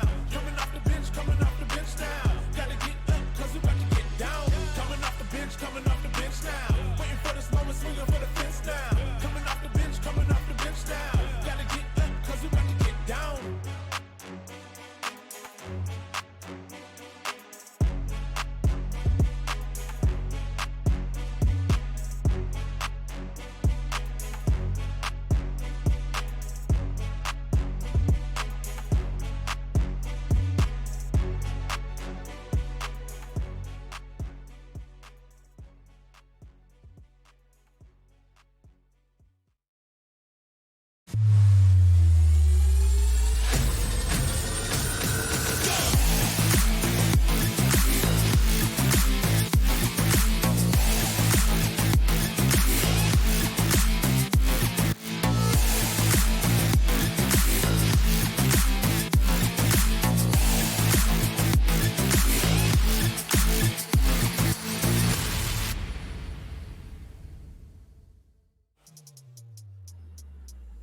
Welcome back to VCT Game Changers APAC Elite, where the score is currently 1-0 favoring Alter Ego Celeste. They are up against X10 Sapphire, who we hope are going to perform better on their map pick. It is going to be Fracture. And as we saw earlier, Donut, it seems like X10 Sapphire, they might need a little bit of regrouping, or it might just be a slow start. We have seen teams here at VCT Game Changers that, do need, maybe a map or to get the ball rolling. X10 Sapphire might be doing that for today. Yeah, definitely. I mean, X and Sapphire, they did so well in this map of Fracture, really stopping SMG. SMG, this is their best map pick, but if they have overthrown the likes of Team SMG in this map, they do stand a chance against the Queen's AE Celeste, right? But it would depend really on their response, because the composition of AE Celeste was just wonderful from them. Their ability to use their utilities was just what caught X10S off guard, but if AE Celeste pulls the same one just to try and counter them and not just do their usual Ayumi on the Neon, it might hold another win for AE Celeste. I know it was a little hard to see X10S really kind of like caught like with their backs up against the wall and stuff versus Alter Ego Celeste, because we do know the kind of strength that this team gives. We do know the firepower that they're capable of, but we just didn't see that at all, on Pearl earlier. Hopefully, going into Fracture, this should be a lot better for them. This is their map pick. This is one of their stronger maps, but I do want to point out as well that Alter Ego Celeste, they don't really have a bad map per se, and if you check out the stats on Fracture, their stats are almost identical. Yeah, definitely. I mean, AE Celeste, they've never had a bad map. They've been undefeated in this run, but it's a possibility for X10S to pick up the pieces, move from that defeat from Pearl, and just consider this as their own arena, right? Because if they just really consider all of their mental from the past map, then they might take it to Fracture, and we don't really want that to happen here. We want X and S to bring out their individual plays, work as a team, work their magic, just as we've seen them in the first 2 days of VCT Game Changers APAC, and bring it in Fracture, because we do want to see that third map, right? Haven is such a great one for both of these teams as well. It's just really down to how they would play to their strengths. If Muffin and Baby TZ keep taking on a main, taking space from them, and really stop AE Celeste from taking bits and pieces of map control every single time, then it's a possibility for X10S. It would just really depend on the selection, and I'm looking forward to it. Yeah, and speaking of Baby TZ and Muffin, I do have to say that, going into Fracture, they do have to step it up. Unfortunately, their performance on Pearl earlier was, a little bit anticlimactic. It wasn't at all what I was expecting, and we know both of these players are capable of so much more. Again, it could have just been a bad start. It could have just been, you just need a little bit of that warm-up, and hopefully this is motivation enough for them, because Donut, they are going for that ticket to the grand finals, and it's a step closer, so much closer as well, to Berlin, to that invite to champions in Berlin. So Baby TZ and Muffin, again, I think this relies heavily on them, because we did see Polly, we did see Ginny with good performances, but they lack that extra push, which I think that these two players, Baby TZ and Muffin, needed to bring to X and S. Yeah, individually, Polly was showing us signs of wonder, right, in this map, and Polly was the MVP for the team. But it has to also show off and trickle down to the rest of the team members. Baby TZ didn't really have that much success with the operator nor the tour de force. So we expect that chamber play. If they were to also still have Baby TZ as a chamber, she needs to step up her game here, not just for the utilities, but also trying to take care of the flanks. Because each and every time, AE Celeste would find the cracks and just push through the site during the offense. But now in the defense, though, I think this is where there is an opportunity for them to shine. But I'm seeing Inari and Ayumi as well take their picks. Nabsky, she was the former team MVP in this specific map because of her use of utilities, with just how sharp of a shooter she is. And they're keeping to their own strengths. Iceberg as the breach and Alaka as the brimstone. I absolutely love how Alter Ego Celeste are so unpredictable with their agent picks. You know, you have teams that, you know, specialize. You even have players that specialize in, you know, one player in the entire tournament. You never see them play anything else. With Alter Ego Celeste, you really don't know what you're getting. Suddenly we're seeing Inari on something totally different. You know, suddenly we're seeing their formal duelist on something totally different. And this, I think, also keeps their opponents on their toes. It's why maybe X10 was a little bit hesitant against Alter Ego Celeste, because it's like, we're not exactly sure who to look out for here, you know? And it's like, it's how do you match up against a community? How do you prepare for somebody that you're not sure how they look like in this certain map? X10 though, I think the only way that they have to that they can do that, or they can take the fight to Alter Ego Celeste, is to be able to do that themselves. They do have to mix it up a little bit, especially since this is that fight for the grand final slots. So going into Fracture Donuts, any predictions for this? Are we seeing a map 3 just really quickly?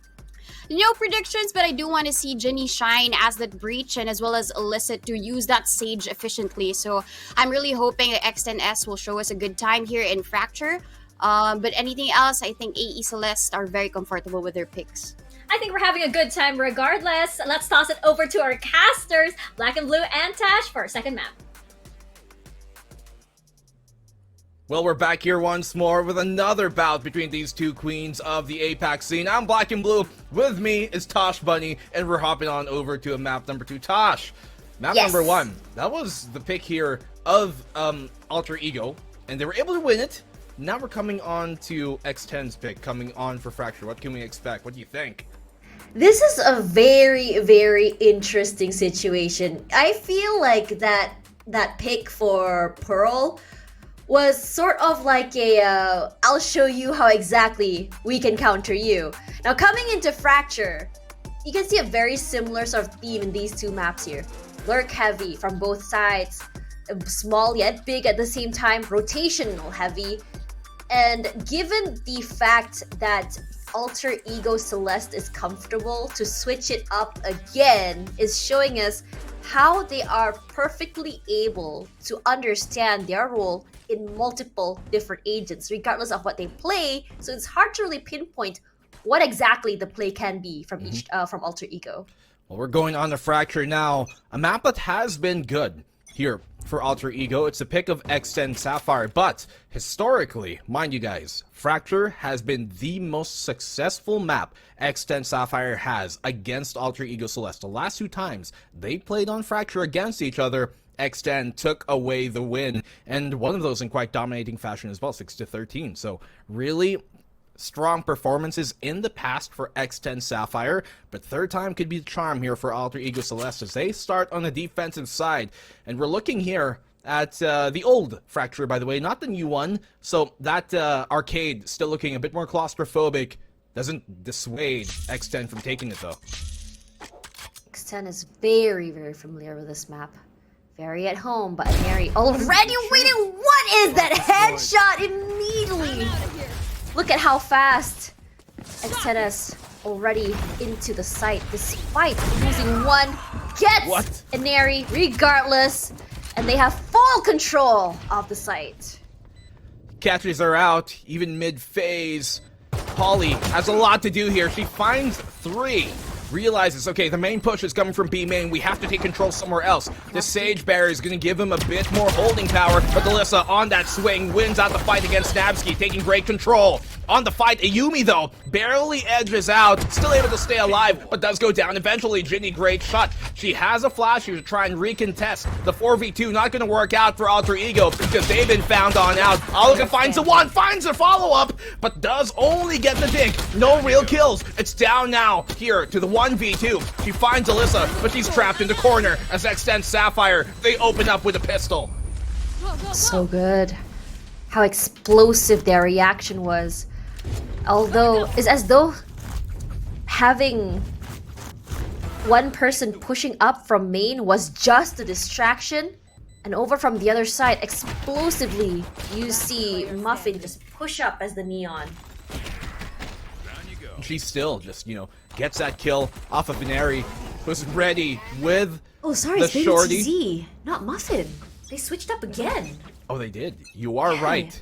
So Baby TZ back on this Neon, which we have seen her do really good on She's the previous really good Pearl on the maps, Neon. not this series, but the ones in the past. And she has always looked a bit more potent in that regard, where Muffin is, I guess, the clutcher that you want in the end. So they wanted to switch on roles on Pearl. Doesn't work out. Switch back out here for Fracture. Very similar comp in somewhat ways, at least, on the front line, but the back line is what gives them a different edge. Oh no, not the ropes! Muffin not able to just swing away Indiana Jones style, but here's Baby TZ again with that speed. That concuss coming through, immediately she just flies over, gets one, gets two, can she get a three is the question, not quite, but her teammates in the backside! Look at this! Wow, bloodshed through and through from X10S! And finally Alyssa gets the last one. Alyssa almost died there. It could have been 1v1, and that would have been a much more disastrous outcome, but X10 Sapphire, they secured the round at the very least, making sure they bring the fight to them. Ayumi catches Muffin with from that range, really? That's crazy with a frenzy, but okay. They get the round anyways. X10 Sapphire answer on back, but Alter Ego know how to make these rounds close. They're going into a bonus here without much SMGs really bought up. So X10, they actually pull out the rifles early on, so you can see they're playing no games. They want to make sure that there ain't no such thing as a bonus round. They want to win every round. Because for AECL, give them an inch, they take a mile. But for X10S, they need to maintain their momentum. They're a very momentum-heavy team. Just biting for time here. And if you see, A main is actually empty. It's as though they already read how exactly they're going to be playing into the site. Look at a stack there. Launching smoke. Prepped at this. Aluka. It's actually a great smoke for her. But it does cut off any vision she might have otherwise have. It allows X10 to close that gap even more so, where these SMGs can be so deadly. Yes, it's a good smoke for Aluka to be able to check around the bend, but that's all it really gives her. Slows down the time here, burns that time, but can be crucial for the attacking side. And on the flank, actually no, Aluka just walks out, finds great timing, shut on down though, and that is the only smoker on the defense taken up, so now there's much more viability here for Baby X10, TZ. and they've taken the tower, but here up top, high on them, Ayumi finds a follow-up, and Ginny goes on the trade as well. 30 seconds left. Here is Napsky throwing out that seed. She still gets one. Alyssa playing ring around the Rosie. Can she get one more? Muffin from the other side. Great cross from the team. And that is teamwork. And Baby TZ's speed is just too much for AECL to handle. There's a pocket full of posies as well, right? They ring around and play the musical chairs. And Baby TZ, so spectacular on those entries. This is what they were kind of missing, that they were lacking on that Pearl map. Having just that explosiveness on their front line, where really a lot of times on Pearl, it seemed like they were a bit too cautious, waiting a bit too long. But this time around here, on Fracture, realizing, hey guys, we can't play into the hand of Alter Ego Celeste. Let's take it when we want to. Did you notice that the opening shots, regardless if it's their team or the enemy team that got shot, Baby TZ just puts the pedal to the metal, just runs through. And in a lot of situations, it catches AECL off guard. And they're also really good at getting those refrags. Now, 3 in a row for X10S looks really good. And AECL, they reduced to a full eco. Technical pause comes through. Ooh. Well, of course, guys, we are in APAC. Online tournament. nature of the beast. You know how it goes. We move on, though. X10 Sapphire here. This is a map that, as I talked about, right, has been one of their, if not actually their most successful map up against Alter Ego Celeste. Where in Alter Ego Celeste, if you guys don't know, historically have been, you know, the best team by far in APAC. They've taken down, for more so than none, X10 many times on over. There's only actually ever been one series that X10 Sapphire took away from Alter Ego Celeste, and that was during the Open 3 of Game Changers. We're now in Elite here, obviously. Top seed, number 1, the champs. Put the belt on, put the crown on, and fly to Berlin.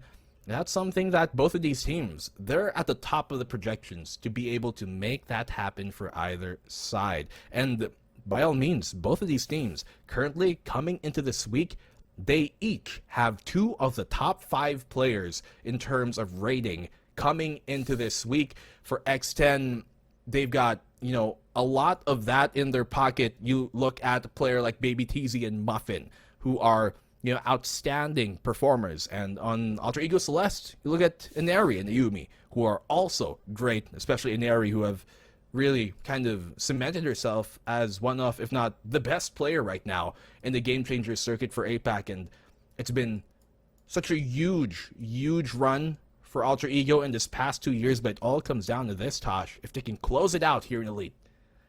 Really want to see a map 3 between these two, but I wouldn't be surprised if they met again at Grand Finals. Given the fact that X10S, we followed their story from beginning to end, didn't make it through Open 1, 2, 3, only making it in during Open overtime. It was their last chance that they had to come through. Was it overtime? Last chance qualifiers.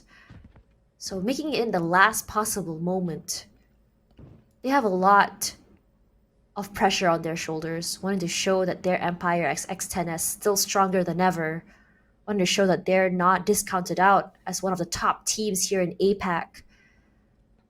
But the addition of Aluka to Alter Ego has been pretty huge, as we talked about before.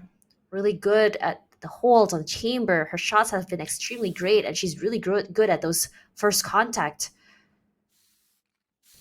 Regardless, when you look at the side of X10, Yeah. this is one of their long-standing, I would say, rosters that they've held on to for a long time.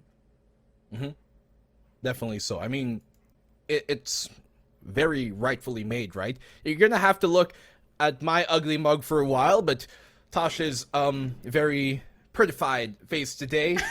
What? You're all about, because you got this whole pink thing going. Even the eyes are kind of like pink and orange. Your entire background, I don't know. I'm gonna guess. I'm gonna put out, you know, a limb here and assume that pink might be your favorite color, Tosh. Oh, it might be. I don't might know. just be. I can't just tell you my secrets, man. Yeah, I mean, it's not like you're wearing it right on your sleeve, are No. you? No. No. Okay, let's talk about the performance of these two teams so far. I mean, when you look at Fracture, it looks as though X10S looks extremely confident in how they play, how they take a site. And, you know, I kind of wish that we saw this particular lineup on Pearl.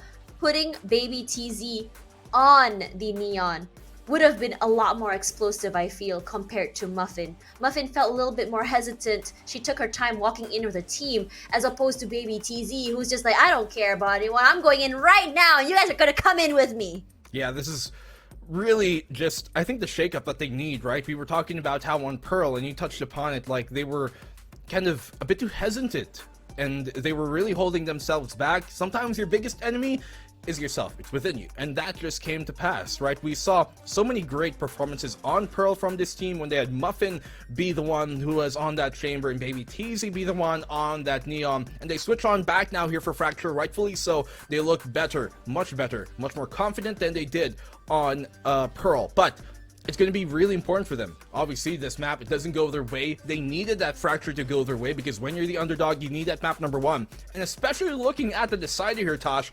potentially we're going to go to Haven, and that has been a perfect, flawless, since February, since the start of the year, 100% win rate map here for Alter Ego Celeste. So it's a really difficult thing going up against those odds. But if there's anything we know from X10, they know how to swing the pendulum their way. They know the lucky charms are in their pockets, and they want to make sure that they drink the soup at the end of the day.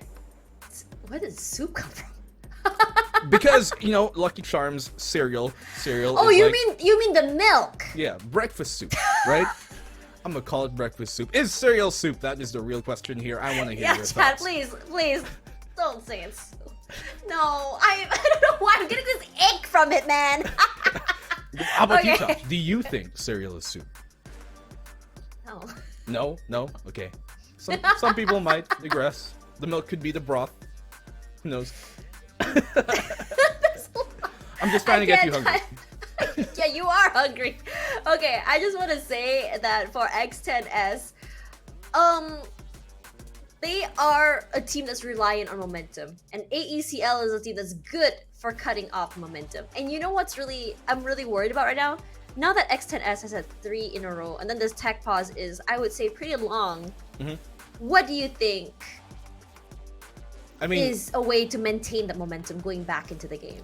obviously it comes down to the mental right of the team, because tech pauses especially, it's not like a tactical pause, tactical it's timeout not. where you can talk amongst your team, you try and, you know, figure out, hey, what do we fix, what do we adjust. It's not that, right? You have to just sit there, calm your thoughts, and this can kind of cool down teams that do rely a bit more on momentum, as we talked about. Alter Ego Celeste, they're really good at taking things round by round by round, so it doesn't really matter to them as much when these type of rounds, I guess, when these type of situations happen. If anything, since they are on the losing end of the stick, and they're pulling the short straws right now, they're the ones who kind of benefit off of these type of pauses, so they know how to utilize this to their advantage. And we're looking for potentially, I guess, this to continue soon, but it doesn't seem to be the case. We're gonna throw back to our panel, to our 2 lovely hosts, so they're gonna take you guys along for the ride as we wait for this game to get back on.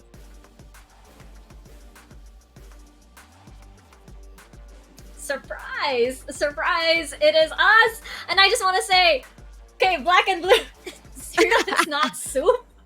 Because soup is usually made with like kind of meat or maybe fish and vegetables, and it is in water or in stock. Okay, so milk, yeah, cereal, sweets and stuff. It's not soup. I just thought Cereal that we is should settle its down. own. Yeah.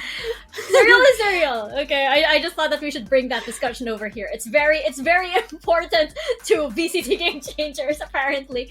But yes, apparently we're having a little bit of a pause right here, technical difficulties on the side of these teams. But it is going to be interesting if we do get into that map 3, as Black and Blue mentioned. Here on Fracture, though, we are seeing that X10 are able to throw Alter Ego Celeste when they ramp up the aggression in like totally random moments. Like we saw in like for that first round, Alter Ego Celeste Ineri was able to get a pick, but then suddenly X10 like fire back. And Ineri was like, you know, caught a little bit off guard, even though she had like a great TP and stuff. She was caught a little bit off guard, and I feel like X10S, they are onto something there. Yeah, they find the calm in the midst of chaos, right? And they really know how to create hyper-focused moments on these aggression types of plays. And I think even early on, even if Alter Ego Celeste finds the opening kills, they still find a way to get back in. And I feel like this is the beauty of X10S and how they would play. If there is no aggression, they don't really flourish. And if it's going to be an aggression type of map, then Fracture is key to their win. And we've seen that in the first 3 rounds, right? The pistol round went in their favor, an almost winnable situation for Ayumi. Oh, sorry, the chamber, basically. But still, it's being able to be stolen away by X10S, basically. But I do want to really note the switch up between Baby TZ and Muffin. Muffin earlier on was the Neon. But at this point, because of that switch up, you would really take a look at how big of a difference it is. No matter how small of a change up it is, it has a big impact in this map. And I think we saw that. Baby TZ just runs around the map. Even after that dash in, she's still able to recover and get the headshot kills. Those are just the small decisions that X10S was able to make during the time of the break, which we would want to see. And I'm pretty excited. It's just really a small pause here, and I'm pretty sure a lot of the people watching are looking forward to what will happen. Yes, and so are we, of course. So are we. We are definitely looking forward to this, especially since the winner of this match gets that pass into the grand finals, and then we'll just have to wait for their opponent. Doesn't need to go through the rest of the matches today, which it's possible that X10S might need to do that. If they drop into the lower bracket, then they have to, fight their way back on up again, and it will be difficult if that does happen, because that would mean that they'd have to play the entire day. And while it is a test of endurance, and if you can make it out of that kind of grind, then that definitely is, that's a testament to the team and the endurance. But like, let's face it, nobody wants to need to exert the cells that way, because this is such a competition with it's super demanding, and of course you want to be nice and refreshed for the grand finals. And I'm actually surprised that Alter Ego Celeste, I guess, have gone unchallenged for this long, for typically this long in VCT Game Changers APAC Elite, just because we've seen a lot of teams really ramp up their strategies and their competition. So I thought that maybe somebody would take the fight closer to Alter Ego Celeste. And hey, it could be X10S, of course. We're gonna find out after this really quick break, once we sort out everything, and when we return, we're gonna be back with Alter Ego Celeste and X10 Sapphire.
Hi, I'm Muffin from Team X10 Sapphire. I am the eldest of the team. I think it's Ginny. I think because she just tell the joke, but no one laughs, It's me. Because sometimes I don't need the utility to support sometimes. Yeah. Me, because I'm sleep late. I just want to play game. Alisa, because she just random sing. I don't know why. I think we improved a lot as a team, better than last year. How we play together, communicate. Last year I like to play solo more than a team. That's not good, But this year I improve myself. Expectation of myself, just gonna try my best to help the team as much as I can. Stop playing alone as possible.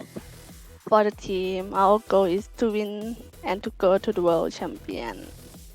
Jenny is my role model because she plays smart. I want to be like her sometimes. I think it's AE because they are so strong. I think we can win them with gunfire, but they are better than us with our team plays. Best God watching animation. I like Tower of God. It's funny. I think it's a quite great opportunity for women like us to be able to be a part of competition team. And I think it will be challenging for us. I'm looking forward to it.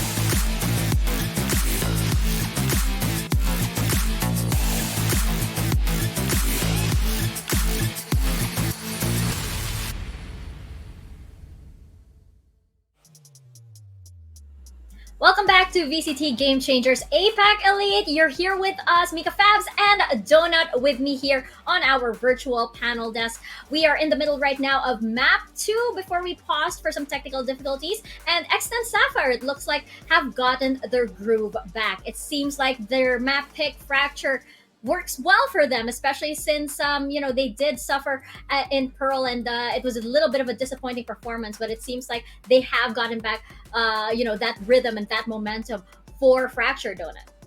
Yeah, I hope they do follow through with that groove, right? When it comes to the dance, as mentioned, like they really find a lot of opportunities in the middle of chaos, and Alter Ego, it just throws them off whenever there would be these very chaotic plays from X10S, basically. And I would really want to see that come into play, especially with Jenny as the breach. Yes, we've seen a lot of those plays because of Baby TZ and because of Muffin, but I think there's a lot of opportunities as well for Polly to come in, and as well as Alyssa as that Sage. They're making it work at the moment, but even after that pause, it must have been a little bit of talking time or like discussion points for the team of AE Celeste. How are we not winning these rounds when in fact it is already our rifle buy, right? Our gun buys.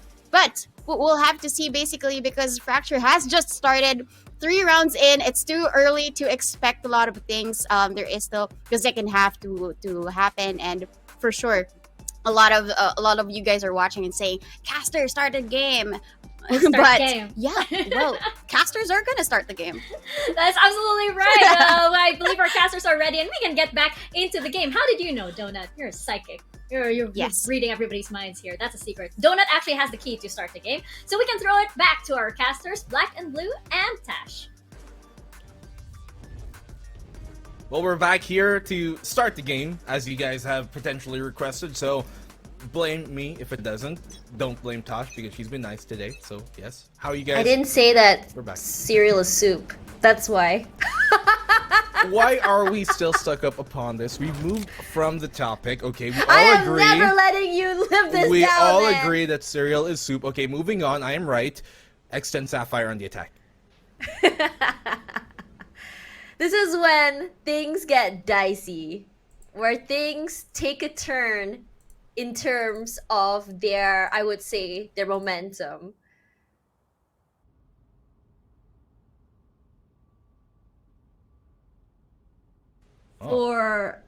Oh my god. Apparently, Okay. according to our hosts, the game broke when Black and Blue said cereal is soup. Hey, don't blame it on me. I am as honest as it goes. But Polly, she has no lies about that one. Great opening start. She gets the pick. And, well, sight is theirs. Plant down.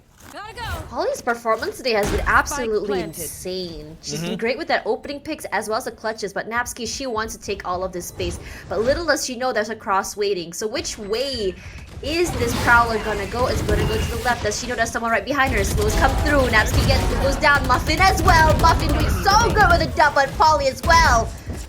Looking really grim from the side of AECL. It's a flawless for X10S. AECL, that's their eco. Yeah, I gotta look both ways before crossing the road.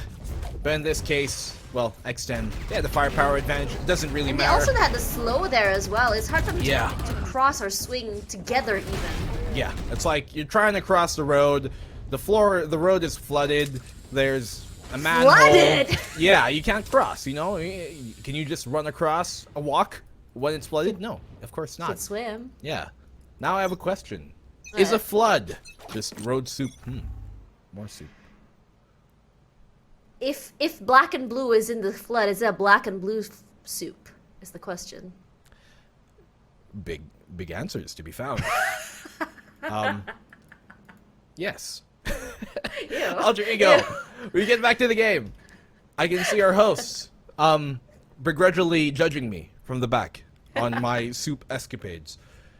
But Alter Ego, they're the ones right now who have yet to go on the adventurous stroll we know to see from them on the defensive side. They are a team, yes, that likes to hold back down, but you can expect for them to push forward if they do so choose to as well. You know that's just not TikTok. She knows. She knows. She knows. Oh, you're a TikTok guy too! No, I'm not. Don't ever call me that. I'm really liking this initiative coming through by X10S.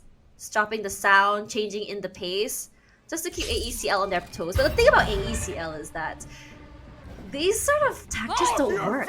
Mind games don't work. But here comes left. Baby TZ. She is pissed and she's coming with the lightning fingers here. Yumi goes down, but Iceberg gets the trade right now. It's so explosive, but the lightning fingers a little bit too sharp for the other team. Baby TZ buying time. She's running out of time. Rushes forward, still gets one more. What is going on? Baby TZ is on fire. She's running them down like a locomotive out of control, and Baby TZ rocking them to sleep. But they have a post plant here, one that's very difficult to try and dismantle. They almost line on up. It's down left to Ginny. 1v2. She gets found though in the tower. And finally, from the high castle, Alter Ego, they come back to try and get control of the crown. They take their first round. What a mid-game recovery! I was screaming. I didn't mean to scream that way. What is Aluka and Neri doing with such great aim? They're just popping hits. You saw that. It started off so good for Baby TZ, but it felt like that was a disconnect. Looked how far away Baby TZ was with the rest of her team. That disconnect ultimately resulted in them not being able to get that recovery when it comes to the frags, when it comes to the refrags. Man, they almost collateraled there. Exactly. But even if a they heart don't, they attack, still bro. both went down. So, no harm, no foul. Inari, deep angle she's holding here towards that dish. X10 Sapphire.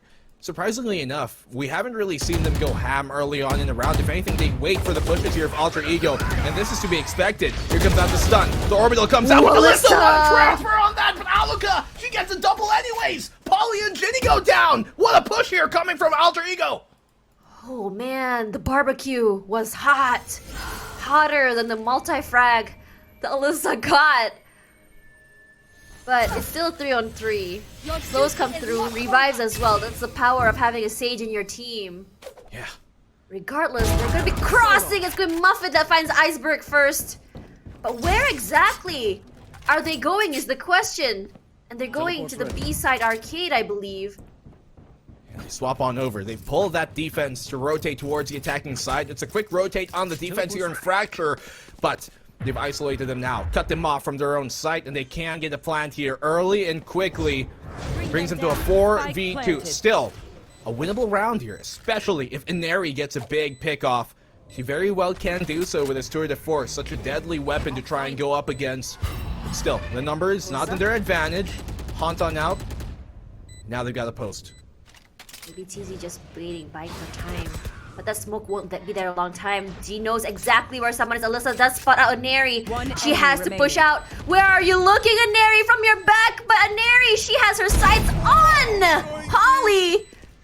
Surprised that no reactions coming through. Everyone's just reading way deep inside. She tanks that Molly, but they're running out of time. Alyssa pushes up here. She's gonna get one, at least not quite, as Baby TZ finds her, and they win the round. I would say it's one of the cleanest wins. But Alyssa, unfortunately, doesn't make it. isn't able to escape. Body blocker? Almost, kind of in a way. Now, Because I've done it before to my teammates. Alyssa, it seemed like when she was on that tower, right? Yeah, maybe hindsight, if she'd known, she could have swung, got the free kill, but she was also being disciplined, and this is what X10 have to be. Now, in Pearl, they sometimes held themselves back, but that discipline is not necessarily a bad thing, and you see that be replicated here and continued on, knowing that, okay, I saw where Inari is on that chamber. She could have seen me. And if I peek this, it's not going to be a favorable fight considering she has a tour de force, I have a mere rifle, and that can really turn sour. So, smart of her to hold things back. She knows it's a 4v2, keeps things in check. That was a really big round here for Alyssa. Gets the res, gets the 2 kills. The spray transfer on Arcade, playing Alter Ego like a fiddle. Well, it's a great tune to listen to. Why a fiddle? Why not a piano or To sing. violin? To Oh, sing. is there an instrument in the Philippines? Yes, Tosh. What's it called? We have No, I mean instruments like here. a native instrument. Yeah, there's a bunch. There's like, you know, many different like percussions and flutes and I thought I had Things- a Tagalog name or something. oh yeah, there are, but like I don't know if like, you know, According where to do I Mika, start? this thing called a nose flute. Where are Yeah. you? Yeah, like How do- how- kulintang. How does There's it also- sound? My pronunciation. Is it good? Yes. I thought you were gonna ask me how the flute sounds. I was gonna go like something like that, you know. Really? No, I'm joking.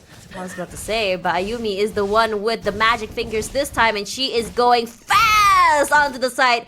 She is just going round and round in circles. Where are you? And I don't think she's gonna get any value. This is so smart.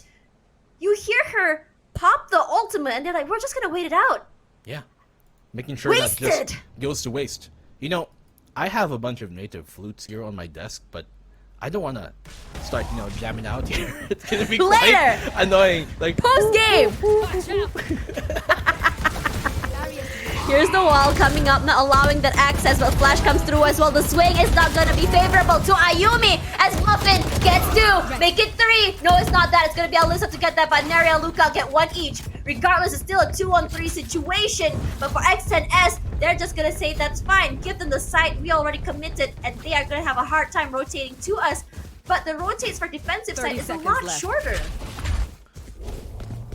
it's a quick rotate as we've established earlier on. The stun comes out, catches Ginny, delays just a bit, but I mean, they needed planted. somebody to play towards that B main in general. Anyways, an airy big pick does get traded out by Alyssa, but it took a bit too long. Iceberg could still win this fight on out, but no, Polly multifaceted and brings the many faces here for X10 against Alter Ego.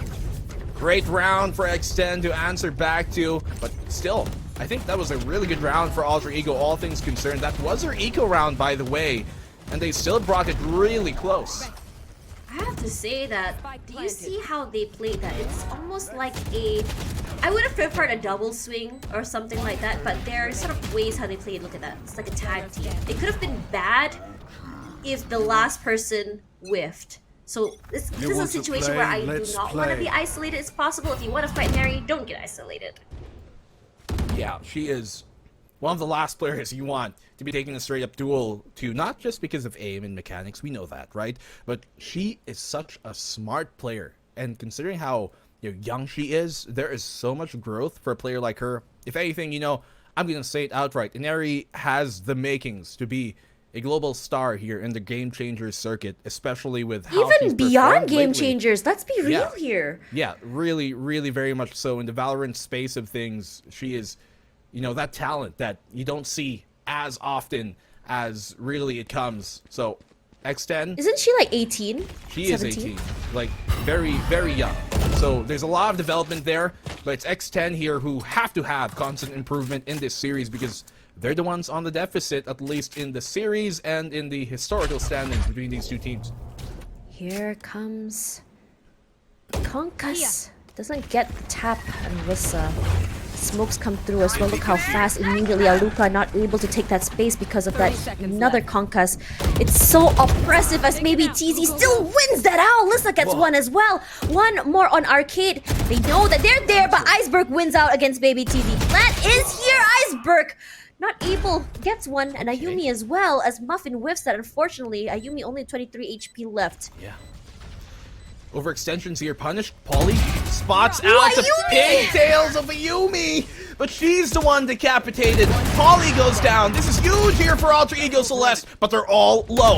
She has a fault line in a few seconds to pull out, but it doesn't even come to it as Iceberg finds out how to sink the ship of X10. And now they go down like the Titanic. Alter Ego answering back. And X10, it's 2 rounds now they've given up. It's really, really interesting how it was just such a minor mistake. They were not expecting one more person to be in the side of Arcade. And because of that overlook, it cost them the round because they were getting picked off one by one. Regardless, this is a great recovery from AECL and possibly something they really, really need. Yeah. And I think in terms of how Alter Ego Celeste has been playing, it felt a lot more controlled ever since their new coach came in. And I'm really liking how they're taking each round and how well they are each round mentally with Neri with the opening onto Muffin. That was the revive though. That was only a Prowler that allowed her to take all that space, find a pick, and now they burned the res off of it. And X10, they've been consistently being punished here by Alter Ego on some of their overextensions, and that round right prior was an overextension punish. They had the 3v5, they overextend into that arcade, down on under, they get caught out, and they lose a round because of it in the end as well, in 2v1. Man, they're really looking to show Alter Ego slowly crawling back. Aluka's found her way, crawled her way here into the underpass, but there's a lot for her to try and defend off, and she gets found. With an opening, it's so big, but look how fast immediately the explosive play coming in from Baby TZ. The same playbook over and over. Get a pick, immediately go fast. Ayumi there. She doesn't know that she's right behind the smoke. Ayumi has the high ground here. If the smoke goes down, she can get the advantage, but she backs off. But look at the Rolling Thunder come through. Immediately the sprays from Iceberg just to get some space. Flash as well, gonna be swinging out. But also the aftershock, Ginny to the right side! She doesn't win it! The Bulldog a little bit better, Ayumi! But Alyssa, as well as the rest of the team, know exactly where they are. Ayumi coming in for the backside, Baby TZ, playing the sneaky deaky on Arcade. She wasn't ready for that fight at all. Nabsky nabbing herself a kill, and so does Iceberg. Here, Baby TZ from that arcade has to go on big. She goes down though. It's all on the Muffin. The one tap goes her way, but Nabsky coming in big from arcade into B main, and they secure the round. That is 2 in a row for AECL, and that's exactly the momentum they need. Alter Ego, you cannot let them take a round at all. And I have to say, a lot of these rounds start off really good for X10, but are you noticing the change in pattern for Alter Ego? Yes, one gets picked, but they back off, play together for the retakes. Yeah, they're so good at recovery, really, here. Alter Ego, no situation out of the question for them to win. And you saw there that it was Ginny that they left in the underpass, and when you're in that underpass, you don't really have a great angle to force him off with that Rolling Thunder, and she had the Rolling Thunder. The reason why she was trying to reposition towards Arcade so that she has a better line of, I guess, a better angle to address and throw out her Rolling Thunder towards that generator and cafeteria area, because when you're from down on under, there's a small gap that can be left open, and you're not going to get the best value out of that Rolling Thunder considering the positions of where her team is and where the enemy was. And so she had to try and go towards that arcade. In that aspect though, at the ready, Nabsky was, and she finds her first 2 kills, by the way, in that round. Rather, it was Ayumi was ready, but she finds her kills in that round finally, gets her second on the board. But yeah, Ayumi, great position, great timing, and instinct to be able to play off of that, catches Ginny in the position that she shouldn't be in, and rightfully so, punishes. And that is the word of the day here, the word of how Alter Ego have been winning these rounds, punishing them over and over, and once again, and over. I wonder what changes will come through here from X10S, but look how aggressive Marlene is, but she takes her time and really swinging out, and Nabsky still gets one, but not before the trade. Regardless, Alyssa, so very low. She does have the heal, can take her time, but look at how many utilities are being forced onto them. Regardless, now their passage onto the site blocked by so many utilities. They have to find another way through unless they want to challenge this. Yeah, but Alter Ego, they're smart. They don't challenge it. Nobody playing within that site because they know the Rolling Thunder is going to come. So they play for the retake instead. Play towards CT, play towards their spawn, and that is what they're going to wait for. Muffin, she doesn't have her rendezvous here at the ready. Is pushed up all the way towards that CT entrance, and the sands have been taken here. Alter Ego looking to try and go from the rear. It's a rough area because you can get bottlenecked. Aneri gets Muffin, but Alyssa, get Aluka, Genie as well, gets Napsky, Iceberg, great recovery, finds that pick, but for Polly stops her in the tracks. Aneri, on drop, comes through, unfortunately messes up the jump. Immediately gonna try and break the wall. They know exactly where she is. Even if she were to cross through, there is the cross from both sides. Neri pushing forward, still gets one, gets the teleport. She's gonna try and win one more time, but not before Polly stops her. Yeah, difficult fight for her to win, even of a player of her caliber. It's Polly who edges him out in the end. Great recovery round here to swing momentum and halt it in its place for X10 as it was starting to go into, you know, the favor here, the side of Alter Ego, that pendulum swing, but yeah, they stopped that momentum. X10 take a round, one they desperately finally needed once more, and they force Alter Ego into the economy low eco state. It was also very expensive for X10. Did you notice that after the, I would say, timeout, each round is getting a little bit closer, a little bit more heart attack and nerve-wracking. You do hear the tour de force already popped. It's gonna be Neri with it. She didn't buy this round.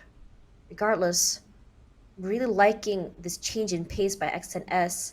But you remember it in Pearl, they took a little bit too much time. So the discipline and timing on this map is looking a lot better. They really are. Setting that pace a lot more confidently and simply a lot more proficiently.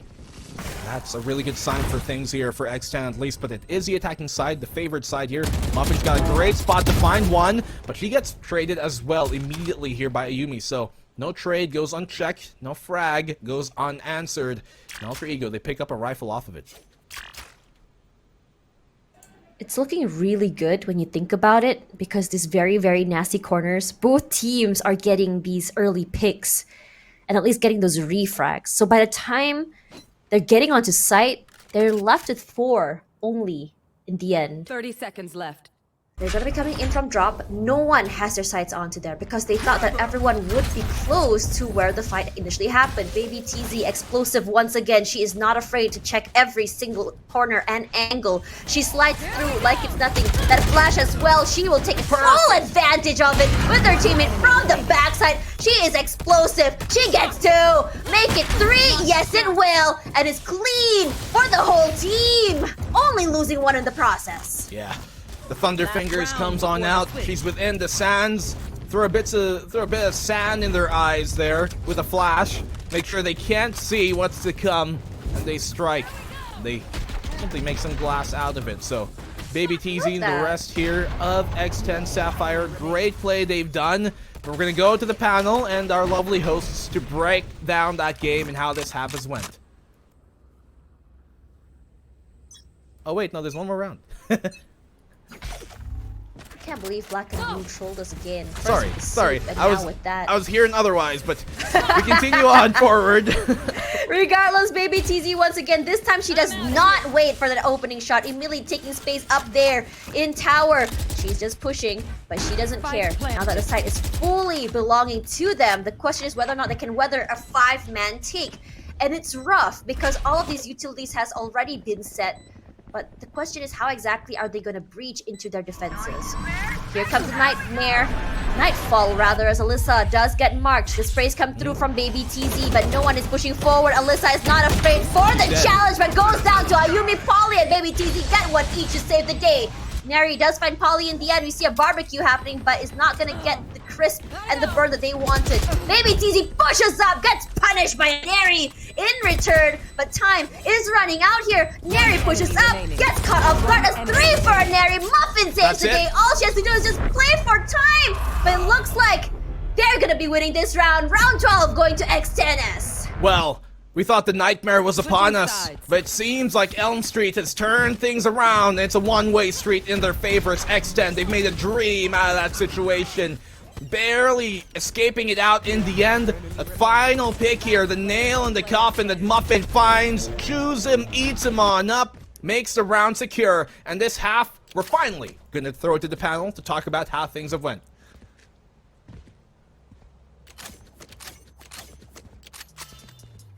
Now we catch it. Now we catch from black and blue. I will admit though, I did panic a little bit there and I was like, oh, okay, sat up straighter a little bit after that. False alarm, false alarm. But what is not a false alarm here is that X10 are looking a lot more comfortable on this map, Donut.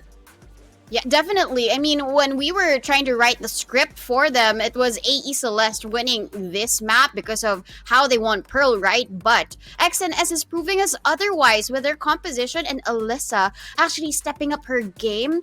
If you remember, she had about 2 resurrections available for her. So she was just bringing in the frags, bringing in, of course, the rest of her teammates for her to support as well. So I guess that is their advantage with having that Sage. And I just really expected that to happen for Alyssa. And I just really love how they're playing. They're acting very methodically in this map. And we didn't really expect that from XNS. Yeah, and I do have to say, much better from Baby TZ as well. You can tell she's a lot more comfortable on Neon and on Fracture too. Her instincts are very much on point here, and it wasn't at all like the first map in Pearl where, you know, she might have looked a little bit lost or a little bit hesitant. This one is far more fearless, I guess, on Fracture, which bodes well, of course, for X10 because they did manage earlier on. They got the momentum going. They got 4 rounds in a row, and now, you know, the score is 9-3 in favor of X10. The question is there going to be a curse, Donut? What are we thinking when the sides are going to flip?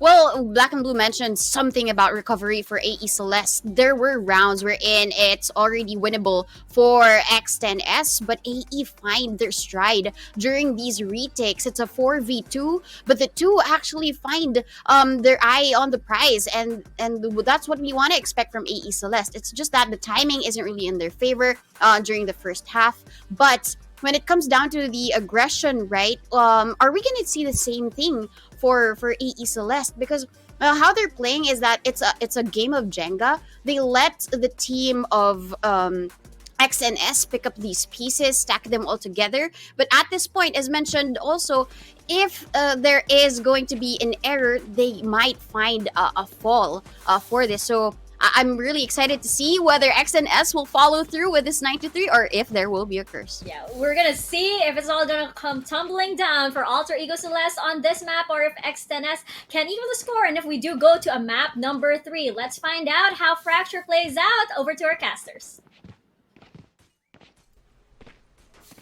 Did you guys know that statistically a 9-3 curse is technically not that common? Really? You can look at it online. That's a Statistically, lie. numbers. I don't believe you. You I make can my Google own it. truths. Oh my god. Your stats don't matter. Wow. I take things out of my own personal experiences. Trap destroyed. Okay, Mr. Cereal Soup. What you got? You got beef against my soup?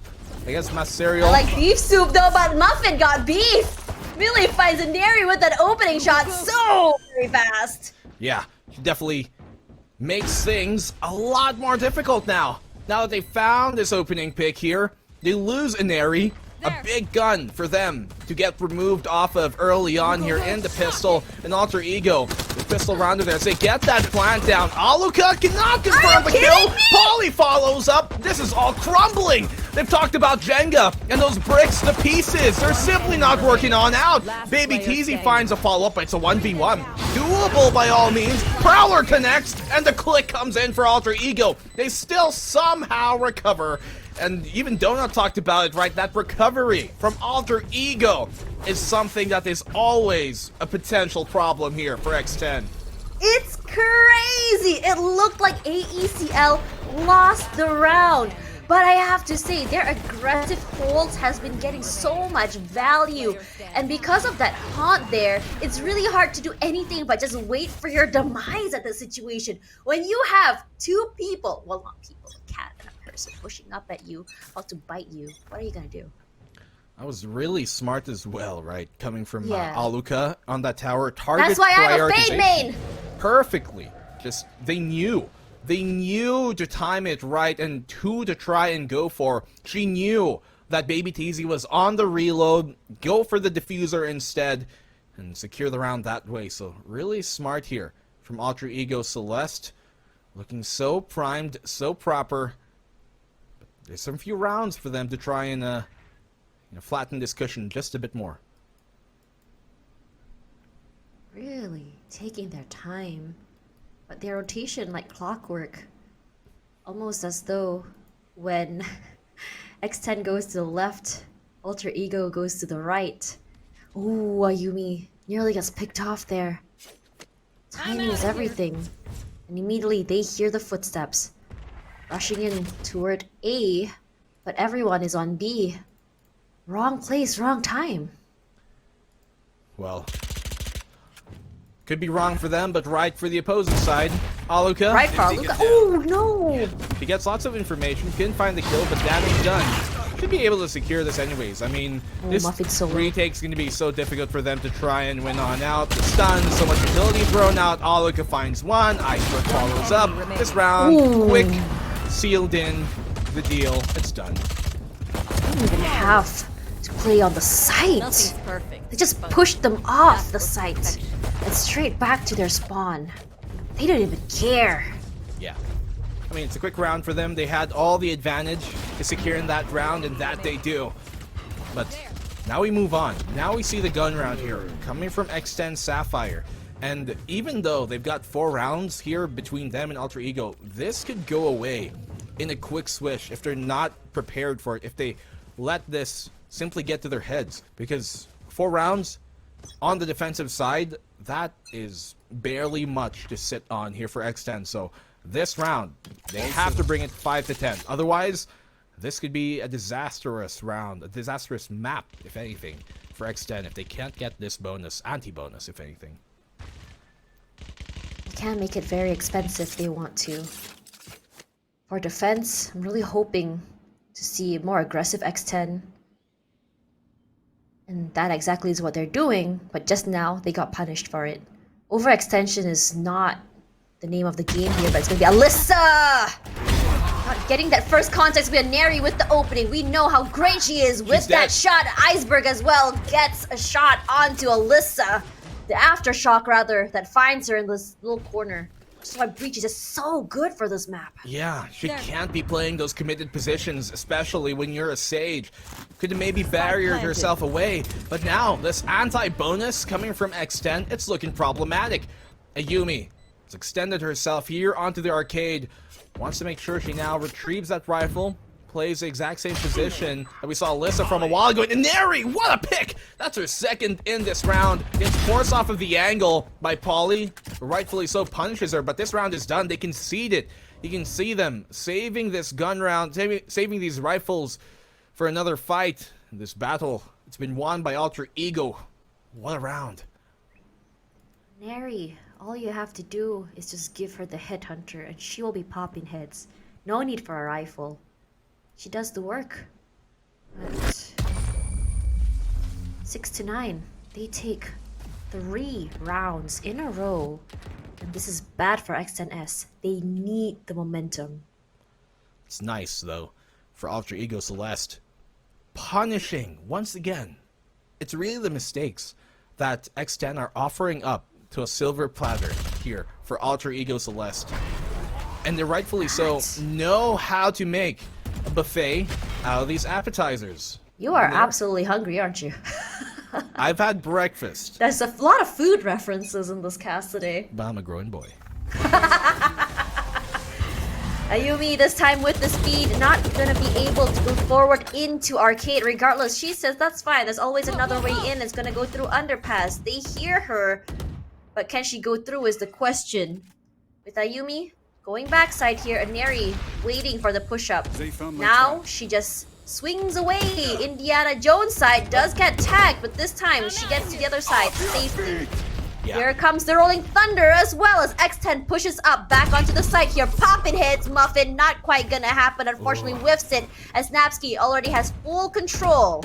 Regardless, her haunt's back in 3 seconds. She can get information. She can play deep if she wants to. Plant goes down. Yeah, that was the pick they needed. Muffin, unfortunately, could not connect. And Nabsky firmly holding control of this arcade, but Baby TZ, she's got a great fight, yes. She gets the one, could have exercised a bit more trigger control, but hey, they needed the time as it's burning on down. It is kind of like a mixed buy as they saved some guns from the previous one. She still won that! Huge pick, yeah, even though she was stunned, finds the lineup. Jenny up close though, shuts down an area. The defuse being stuck, and they get the round off of it under their noses! X10, they steal this one away from Alter Ego! And they got the kills too! And Maluka still gets that consolation prize of a barbecue. That was very, very chaotic. I would really like to see from the top side, if possible, where everyone is. Because if you can see, everyone was just clumped up. You can see how many of them are inside of tower. Because they got stuck inside of tower, they weren't able to push. It's a bottleneck situation. It's really hard to push out. Man, oh man. Alter Ego. With the guise of them not being as close as X10 initially thought, they sneak on under, get the defuse amongst the chaos. They were born in it, molded by it, and they knew how to come out on top. X10. Batman reference. Yeah, amazing round that they steal away here from Alter Ego. I love these references. It's just testing my movie, video game, music, not food knowledge. Didn't you know this is quiz night? Quiz night, huh? Subtle. Prowler gets spotted by Alyssa. At least she knows there's at least one on that side. But where there's a fade, there's always a follow-up here. Nightfall coming through. It's gonna be Muffin with the pick this time. She does not miss without a Nary for that first contract. It's gonna be really hard. But full control of tower. Gonna go to Ayumi. Can she push out those smokes as well? Napsky waiting in the corner. Finds Muffin. Napsky for 2. But before Ayumi finds Baby TZ as well. But that orbital strike gonna spot no one inside there as they push out Haunt as well. But Ayumi still gets one more. Ayumi doing great work on that Neon. Her aggression is doing so good, but not before Polly spots her. But Napsky gonna seal the deal and bring them to a 7. Wow, that was a lot committed here by X10 to try and take that round. You saw the Rolling Thunder thrown on out, and as well as the Orbital Strike coming from X10, but it still isn't enough for them to secure the round. That single Haunt here being thrown by Napsky, absolutely huge. It forced X10 to try and halt for a few seconds when it was their window of opportunity to try and catch out Alter Ego as they were being forced out of the tower by that Orbital Strike. That single Haunt has been huge. Napsky, huge round for her once more. Such a impactful game she's having in terms of her utility usage. This timeout is definitely needed. And I'm really liking the timing for X10S's timeouts. It's been pretty on time, not too late. But in your opinion here, why is X10S not able to seal the rounds, even though it's so close? Well, the real question is more how, right? How have X10S not been able to secure these rounds? And it really does come down to them, as we've been saying this entire series, overextending, getting punished for some miscalculations of what the final result should be and how it could turn out. And Alter Ego, they were always at the ready to punish. That's really what we've been seeing a lot from Alter Ego. They haven't necessarily been initiating these rounds that they win, but they've been punishing so good that their defensive playstyle, even on the attacking side, especially when they get in the post plant, it is impenetrable. They are the best defensive team when it comes here to the APAC Game Changers, on both ends of the floor, really, on both ends of the table, and that has been one of the reasons why they are so good. It's their impenetrable defense on both ends that has been such a problem for X10. It's really interesting because SMG had the same situation where on attack, I mean, it's the opposite way. On attack, it seemed like they were struggling, but on defense, they do way better. Regardless, already on the side, AECL wasting no time at all. That wall providing them all the spaces. Ayumi picks up one, but not before Baby TZ will respond with only just a classic. Take this. For now, you can see the conquest buying some time. Plant coming through underneath, and as for the members of X10S, they're just taking their time. Oh, Muffin, huge pick off, okay? They get the player count their way, but they still don't have the weapons to make it advantageous. This orbital's gonna be so deadly. Aluka just pretty much secures a round off of that. Muffin! Huge pick off he finds! Making a cupcake! Sweetness comes her way! But simply short-lived. His alter ego, he secure the round 8-10, and this cushion, it's looking ever more so like a small pillow that they're starting to crumble on. That was insane starting off there. It looked like they had a chance. But look at how they chained their ultimates together. That conquest plus with that orbital strike was absolutely beautiful. Perfect time. It's a lot though to commit, especially It really against is. an eco round Exactly, here for and I Alter was Ego. surprised. So there's a bit of a consolation coming out of that, Tosh. Yeah, it's gonna be looking a little bit better, but no one. Muffin does have the tour de force this round. Yeah. Muffin, unfortunately, is not gonna get that first shot, and we all know you never double dip an opper. Taking their time here, as the other members of AECL look at exactly where the spike is. They're just playing for time. Teleports coming through. Ayumi already on the site. Straight onto B. Muffin with the double barrel straight to the face. Does get a trade back. So at least the 1-for-1. But going down to a shorty feels bad, man. At the very least, they take out Ayumi from the equation. Aftershock's gonna connect. This is gonna kill an Eri. She cannot escape. Trapped within her own jailhouse, she is set upon. Aluka. Look at where Baby TZ is. Yeah, that flank is going to be big here coming from Baby TZ. She's gone on in from B main. Ginny finds a trade-off and really gets revenge for Alyssa. 1v1 right now. Advantage for Iceberg. She's got that stun. She has a fault line to try and cut things up here. He's played all the way back. Counter fault line doesn't connect. She has one of her own. On the swing, she's still ready for it. And Ginny goes down. As Alter Ego Celeste, they've cut this lead down to a single round. Out of 7 rounds played, only 1 defused from X10S. They're just not able to protect the diffuser. It comes down to that 1v1. But when you look at AECL, they're not afraid to swing big. And it catches X10S by surprise over and over again. It looks so, every time it happens, it looks so good for X10S. But that recovery has been so great for them. It's going to be a Neri with the opening onto Muffin. Oh, this is looking disastrous right now for X10. This could be the game tied up here and should be, considering the situation. The problem at hand, the task proposed towards X10 is going to be a difficult one to try and complete. Alter Ego, they've been really good on coming back, no matter what the deficit is. And as I talked about a while ago, Tosh, coming into this half, that lead was not as big as it seems. And now we see it go down. Rolling Thunder connects on her own. Alyssa gets the res, but I don't know if it's worth it at this point. Spike planted. All the man advantage that they can have. Ginny gonna be flashing out. But is there anyone on that side? There's no one. Or perhaps now there will be. How many people? 1, 2, 3, and 4 with the sprays. And they are gonna be pushing through. Oh, you can see the fault line as well come through. Ayumi gets 1, Ayumi gets 2! Will it be a 3? She takes her time. Aluka with 1 more, and the push comes through. Napsky as well. Will it be just Polly? There's nothing else they can do. Flawless round for Alter Ego, and suddenly X10S. You can see the hesitation coming through. Flawless, perfectly played there by Alter Ego. And now, as I was saying, you know, that res, I don't think it's going to be worth it.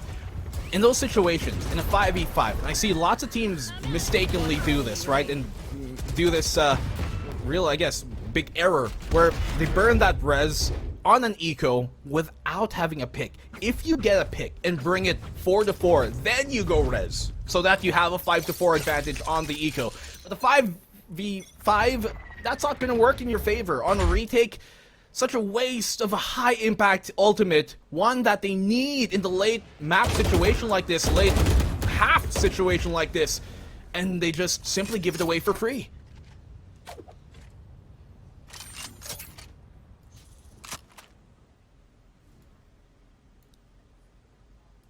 Yeah.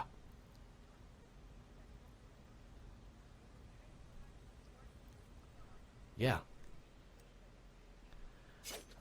Yeah, they're constantly, time and time on over. We saw this with their Rolling Thunders, Orbital Strike, and now their Res. They use these ultimates more like a band-aid solution over necessarily something to further gain them even more control, even more favor.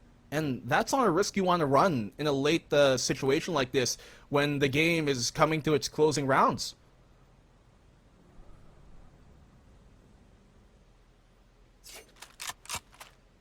Right here. Look at the flank, though. 30 Face seconds your left. fear! We're good.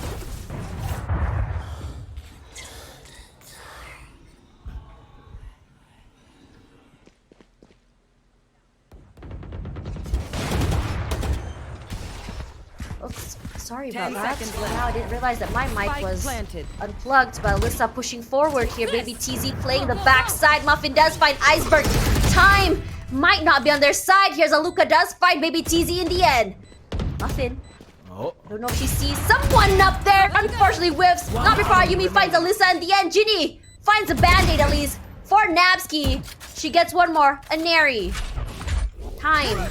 So 1 versus 2. They know exactly where Ginny is, waiting for that tap. The only thing she can do, but they do have the orbital strike, and that's it!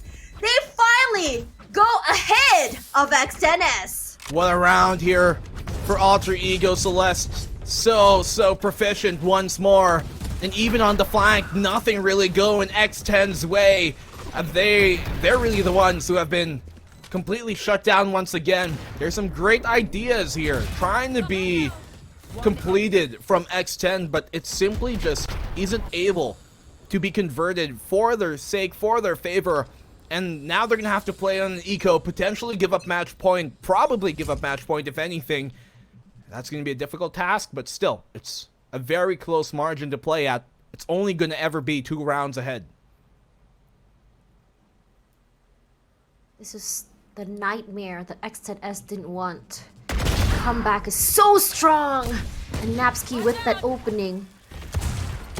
Not gonna get any value from that. Not even a headshot as Alyssa does find Ayumi in the end. Muffin as well. This is great for them! But before Luca takes one, but Muffin and Baby TZ gets one each. Getting the free upgrades is so good for them. Possibly for their morale as well. And suddenly there's only a Neri. She can at least make it expensive, take one gun away. No clue where they are. Neri gets one, but Alyssa not allowing any more damage to happen. A good thrifty for them as they go 11-11. Wow, incredible round from X10, and this is actually something that I haven't really seen too many people talk about, but it's something that I have, and some people have been calling as the gate trap here in Fracture, wherein so many times rounds are heavily won by the team that traps the attacking side on that second spawn. That's called gate, is a call out there. And whenever you see that gate trap, where the teams push out from both dish and towards the arcade and trap the opposing side there on that second spawn, the team that gets trapped more often than not by far loses. And it's a great call to make, especially when you're on the eco here. X10 Sapphire, perfect response, great read from them on that gate trap that we saw there on here on Fracture. They're just taking their time this time. There's a lot at stake here. If ACECL takes this map, X10S will have to go to the lower bracket. And X10S, they've had some pretty great runs in the lower bracket. But why would you want to play in the lower bracket? We have a free ticket to the grand finals immediately. That explosive play coming through Ayumi already on the site. And suddenly she has to give all of that space away. Aluka playing the underpass. This might be great for her as she gets that flank to the other side. X10 Sapphire, they find the opening pick here. Iceberg goes down, and now the ship It's sailing here for X10. They have the advantage, but the operator on a retake, always difficult. But now they've gained control. Triple B main push to come out. Look at Baby TZ, she's in a good position to find one. She finds the triple going her way. But Alter Ego, the answer back to defuse in their face comes here for X10. And Alyssa, she secures the round. Match point taken by X10. That little corner potentially saved her life as everyone had their eyes onto the diffuser. And now in this situation, AECL needs to just press on the brakes and rethink about what's happened. Take a breather, figure out how exactly can they bring this to an overtime. Going to Haven is not necessarily a bad thing, but mentally though, who knows?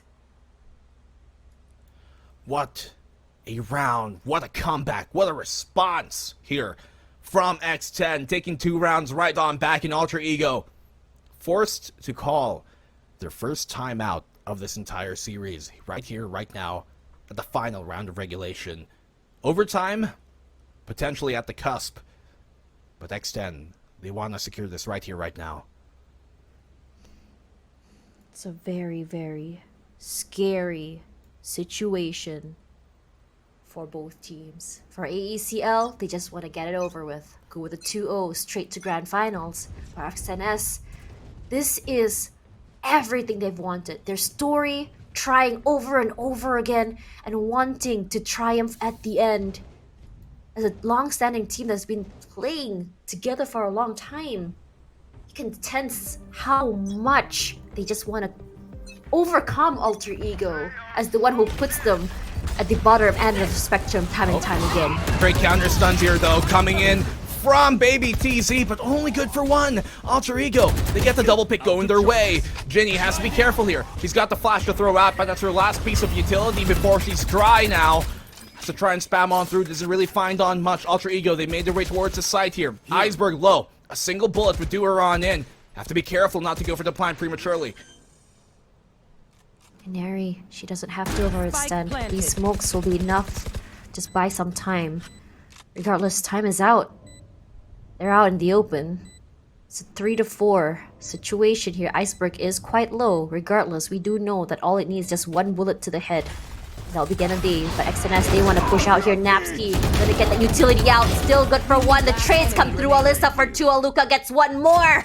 Suddenly it's a 2-on-1. Alyssa, how is she gonna be playing this? She needs to isolate, but she gets flashed. She doesn't realize from the backside there is one more from door. And as for AECL, all they have to do is just wait in the corners of the shadows. They don't need to show themselves. She is gonna be safe here, but the aftershock as well as Aluka is a little bit too much, I must say. It is so oppressive as they go to an overtime.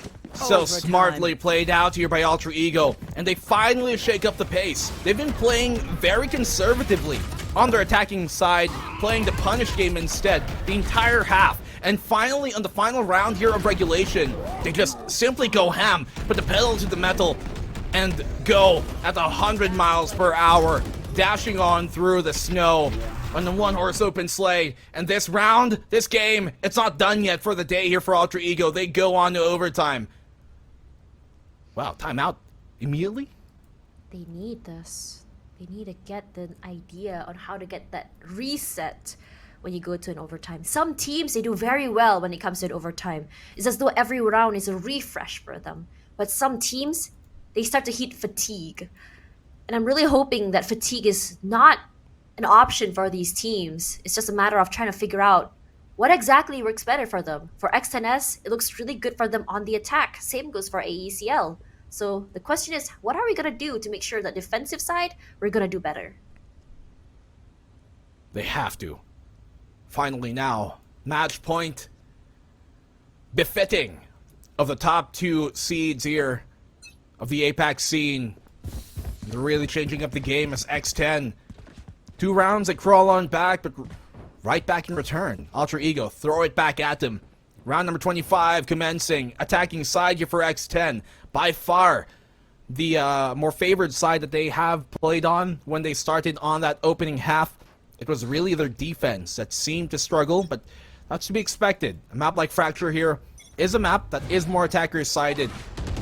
Once again early, trying to anticipate any pushes coming from Alter Ego. They hold on back. We've seen Ineri be so impactful in these type of positions, almost even gets a pick off, even though she was blind. Napsky, the utility usage has been so oppressive for X10. One prowler used, one more to go. Baby TZ, she wants to play the oppressive play. Stuns coming through just to clear out those aggressive corners. But Ineri, with the op, it's gonna be scary. No information for her. Walls come through, but that push gonna be finding a trade there. Muffin for Ineri. Ineri gets two. It's gonna be Baby TZ as well. But where's the spike? Already on side, Ineri My with three! goodness. One-man army with an op. Finally going down to Ginny, but Polly in the corner as well, supplementing her teammate. Man, that was all Ineri that round. Every single kill, all 3 picks were by Ineri. What an anchor she was. But unfortunately, the rest of Alter Ego, they got confused. Couldn't really follow up on all the damage, all the noise being made here by Ineri especially. And now it's down to Ayumi. She's got utility to work with. That stun could be big. She can isolate the fight as well with her smoke, with her wall. And she still has got her dash to try and go explosive here. Dash, rather, stun on out. The balls connect. Ayumi finds one. Now she can fake the drop. And that she does. Goes down here, crossing the road. But this Abbey Hill goes Ginny's way! And X10, they still take the round. Pop off with the Rolling Thunder. Switching sides. I have to say, that was a little bit too close for comfort. 1 point ahead of X10S. If they can win this, they take the point 1-1 and we go to map 3. But if ACL gets it, we go again. But even though Ineri was all the anchor, Ginny as well, shown her own mastery, is holding for that post plant. What a round. What a map, what a series it's been. X10 looking a lot more confident on this fracture. It is her map pick, by the way. They call the timeout here. Might as well use it. This could go into another overtime as Alter Ego has also looked spectacular on their attacking rounds. But Ineri, top frag of the game, and impact has been absolutely impossible to ignore on how just powerful her influence has been in this game. The rest of Alter Ego, they're right on her tail though. They've been doing good on these attacking rounds as we've established, but they have to do exemplary now that X10 has started to heat up once more at the end of the game. X10's tenacity is just something else, especially on these OT rounds. Really reminding me of Onyx versus Boom back in VCT LCQ APAC. I wonder how many rounds we're going to be going here, because this is also the OT map back then, if you remember. Definitely was. Yeah, it really was. This is always the map that OTs go over and over and over again. Yeah, just the nature of this map, right? Such a Let's rename stark this map. contrast on both. I mean, what do you want to call it? Overtime? Overture. Overture. Frack time. Frack time. Also really good. But here's Ayumi. She plays very, very similar to what we see on by Baby TZ. Oh, gives herself Muffin away. spots absolutely no one. Teleports away. They have full control of towers. Ineri moving on backwards just in case of that flank. Regardless for Alyssa. Behind generator, can she get the spot? Doesn't really. Ginny has to give up the space. Regardless for Alyssa, puts on the slow, hoping that someone's going to come out from arcade. Unfortunately, no one is there. Iceberg. Down on under. She's here within the site, rather. She's gonna find this. No, she's going to get found. Alyssa, so potent like a Wolverine. Continuously scratches on. The stuns come out. The defuse being stuck. This is gonna be a taken away from their noses once more. Oh my But no, they get God. the defuser down. Muffin finds one. Down to the 3v2. Here comes on out. Muffin down in the 1v1. Ineri very low. Taps the spike. Trying to force out the peak. Aluka gives herself away. Ineri on the same angle. She can stick this defuse. She gets it away from them! They don't swing at the right time! And X10! That's another ninja defuse to get the round! And they bring us to map number 3! It was a 2-on-1! And what? What? She sticks it! In pajamas! She does it in pajamas! She just sticks to defuse! And once more, Ineri wasn't able to swing because she was low HP. He thought it was a fake. They knew it was half defused, but still, the comms didn't come on out. It seemed they didn't double swing it. And X10 from basically the clutches of defeat, they just, like highway robbery, stole it away like candy from a baby. I can't believe they've done that. They're probably yelling like, just stick it, don't worry about it. And the thing is, like, they were just trying to fake that peek and peek and peek, but she was just like, go ahead, I know exactly what you're doing. Well, Tosh, lesson to be learned here from Fracture: pros never fake. And that's definitely going to be true as X10, we go to the host. Yes, you do. You do come to us, and how frustrating is that for Alter Ego Celeste? I also can't believe that X10 Sapphire had the guts to do that, but instinct, man, instinct. It's just, these are the moments that you can't really, like, you know, kind of like analyze in Valorant. It just takes 100% pure guts, bravery, and just like, okay, I'm just gonna stick it. Toss yourself over to the winds and hope it works, right, Donut? Well, I had a few thoughts before. I mean, I was getting ready for the panel host to come in, but I mean, it was just speechless for me for that last round, especially. A lot of these rounds were taken away by X and S just by mere defusing the swipe. I mean, when it comes down to the objective plays, we all know AE to be that type of team. So just take that away, focus on the objectives, focus on the plays, and win it round by round. But these rounds, sometimes those were the fail safes of AE Celeste, basically. And I loved that when it comes to the reference of Jenga, right? It was rocking for X10S, but they found the balance. They might have picked the wrong pieces sometimes for some of the rounds, but they find their way back in. This was such an exciting map, and some of the plays that we saw, really, like, I couldn't believe what we were watching, right? And you know, that makes it like so painful, I guess, and frustrating for Alter Ego Celeste, because they were so close to this. They knew exactly what they were doing, and to be honest, I actually felt that, you know, they were controlling the pace of the game a lot more than X10 Sapphire were. But you know, X10 Sapphire, they just decided to go for it, and that was what we were pointing out, Donut. When they do take the reins unexpectedly, even though they're on, you know, they're on a disadvantage or something, that's when they mess up how Alter Ego Celeste have read them. And you know, as you mentioned, they got them on the defuses. They got them on the defuses that they chose to stick. They got them on those win conditions that they just chose to focus on instead of swinging out, instead of taking the duels, even though they knew that maybe they would win the duels, maybe not. They went for what they knew was probably a high risk, high reward setup, and they definitely got the high reward with this map win.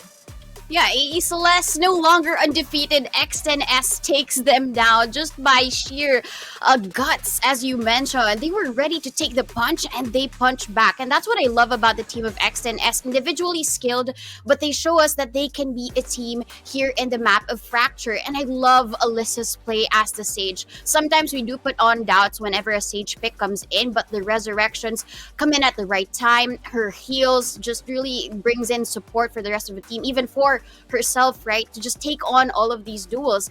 And it's just really wonderful to see this map very competitive, and that's why we're going to Haven. That is right, we are going to Haven. It is a map number 3, but Donut, I don't think I'd have it any other way, especially since, again, the winner of this goes to the grand finals. It's our final upper bracket match. We gotta go to a map 3, right? So we are just after this quick break. Don't go anywhere. VCT Game Changers APAC League. We'll be right back.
We back again.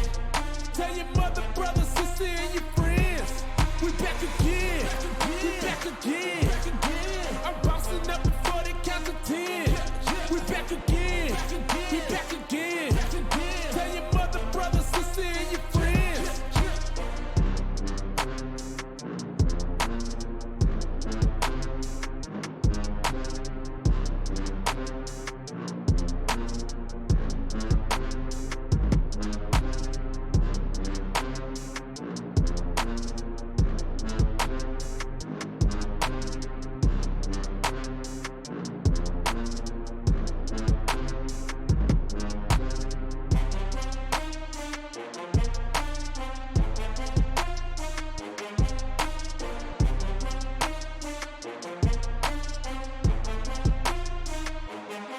We back again. We back again. I'm bouncing up before they count to 10. We back again. We back again. Tell your mother, brother, sister, and your friends. We back again.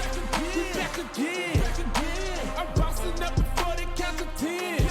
We back again. We back again. Tell your mother, brother, sister, and your friends.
Welcome back to VCT Game Changers APAC Elite. You're here with me, Mika Fabs, and Donut. We just came from one of the most unpredictable roller coaster ride of emotions maps that we've had here so far at VCT Game Changers, which was Fracture, and now the score is side Donut 1-1 for Alter Ego Celeste and X10 Sapphire.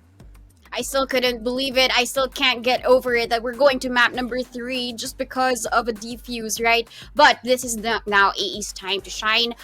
When it comes to Haven, 100% win rate. They have had a lot of success in this map, whatever agent they would choose. So for sure, they're going to put up a good show for us. But X10S, for sure, they're celebrating. This is a good boost of morale for them.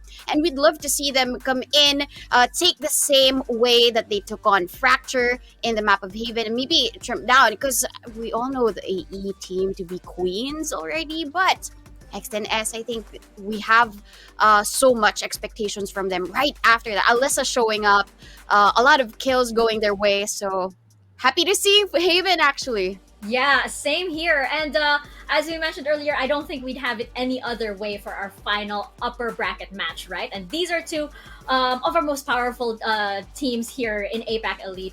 And you know, we were saying earlier, like at the top of the show, that Alter Ego Celeste, they don't really have any bad maps per se.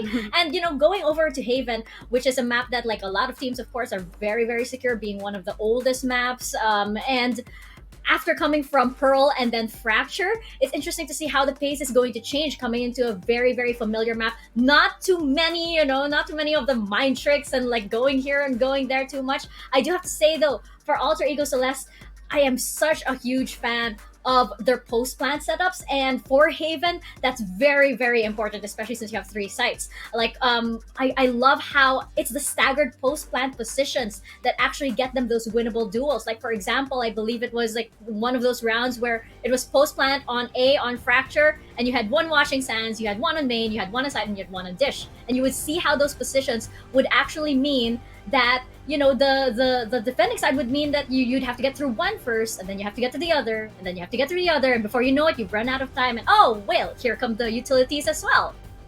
Yeah, but it's also the missed timing for the utilities, right? We saw that in Pearl, perfect timing of utilities when it's being thrown, but in Fracture, maybe because of all of the corners that this map is structured to have, then X10S just really has that advantage over them during the post-plant positions. But Haven, I would have to say that AE Celeste has better map rotations when it comes to answering to any of the strategies. So the response system for AE here might work well, but if X10S, if it's going to be a battle of pizzazz, a battle of aggression, then they have a lot of show, especially when it comes to the selection. I do want to see something unconventional as well to be picked up by X10S. If they earlier on they switched up Baby TZ and Muffin, then maybe Alyssa can take on another role. She has been phenomenal for the team, and I'm not going to be surprised to see if she does a lot of these frags if she picks the Fade. Yeah, and I think you're absolutely right for, you know, Alter Ego Celeste. If they do rely on those very quick map rotations here, X10S are gonna have to make very, very quick decisions. They're gonna have to. I like that unpredictability that we've been seeing so far in the earlier maps coming in from X10 Sapphire, and I think, you know, that really is their key. It's those instinctive plays that you can't really explain and that you can't really prepare for, because Alter Ego Celeste, they seem like, you know, they've prepared for pretty much anything except those moments. And, you know, looking at what just happened on Fracture, for example, I do agree that the moral victory is definitely on the side of X10S, even though I would say that maybe it wasn't a super decisive, you know, victory. It was kind of still teetering on the side of Alter Ego Celeste, but morally, I mean, you've got to be riding on a high after that defuse. Definitely, and when it comes down to it, right, the mental was gravitating towards AE Celeste from a 9-3. AE being down 6 rounds, right? They were able to pick up the pieces. They were able to close the gap, make the score tied, and eventually make it to overtime. It was just that during the overtime process, X10S had the perfect timing. They had the great strategies. It was Ineri holding down the line in the defense with the operator that made magic for the team, but it wasn't just enough.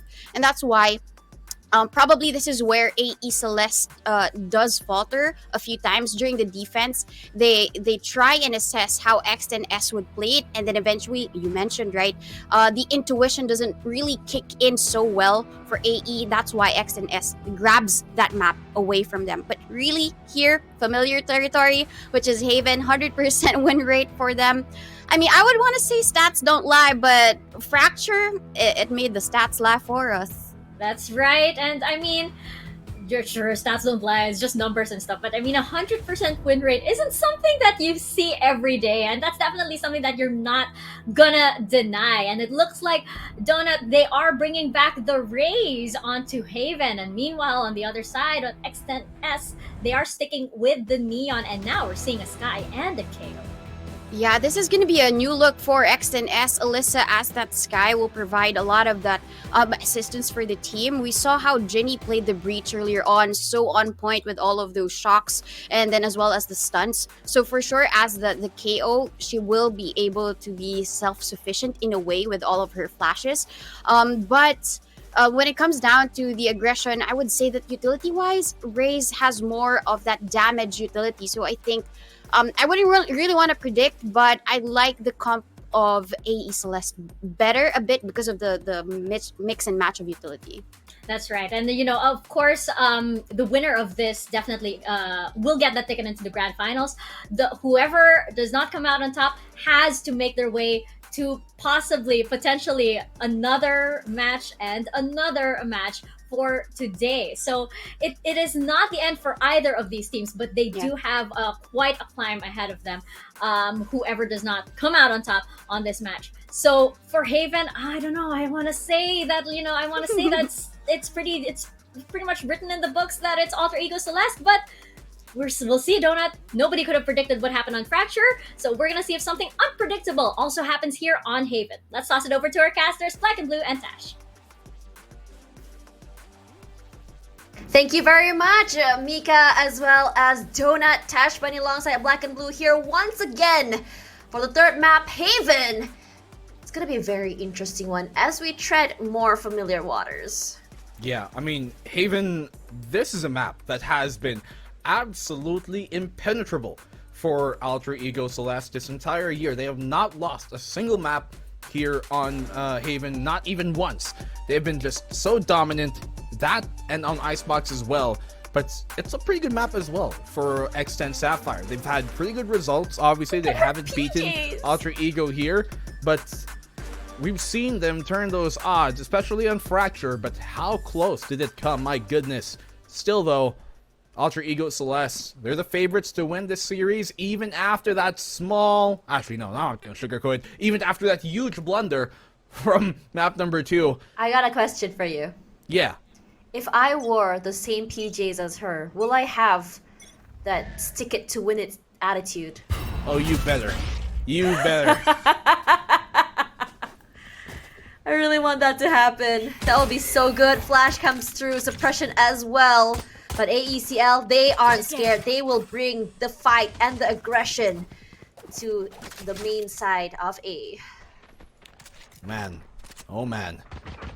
X10 Sapphire. Early damage they've taken here on Alyssa is going to be deadly. Going to be dangerous. They've got some utility to work with, yes. Here comes out that flash. Stuns on Alpha. The counter fault line perfect. The Prowler as well. Fights. It connects. They find the picks.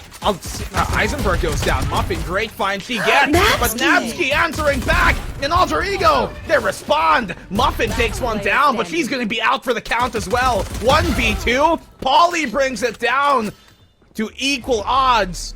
Still, though, going to be difficult. It's a very delicate situation here. Ayumi knows exactly where Polly is. She has to take the spike.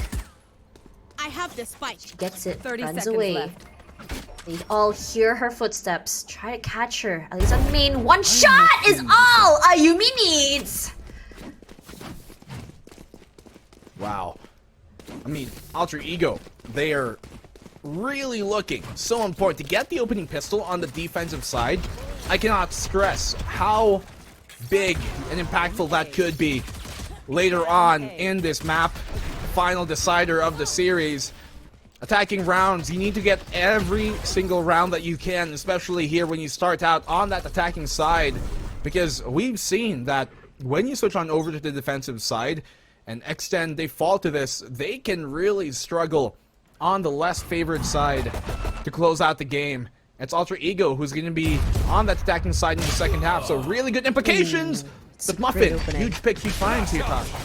Look how fast she's already on the side, but Iceberg, she managed to get a kill. Finally, she gets it in the end. Iceberg, Natsuki, one each. Polly gets a trade. Polly gets 2! Beautiful right clicks from the classic is all she needs. And Neri has a Marshall. She knows that she can pop hits. She starts off with 1. She starts off with 2. And Polly finally silences her in the end. It's all down to Aluka versus a Neri. Polly gets the plant.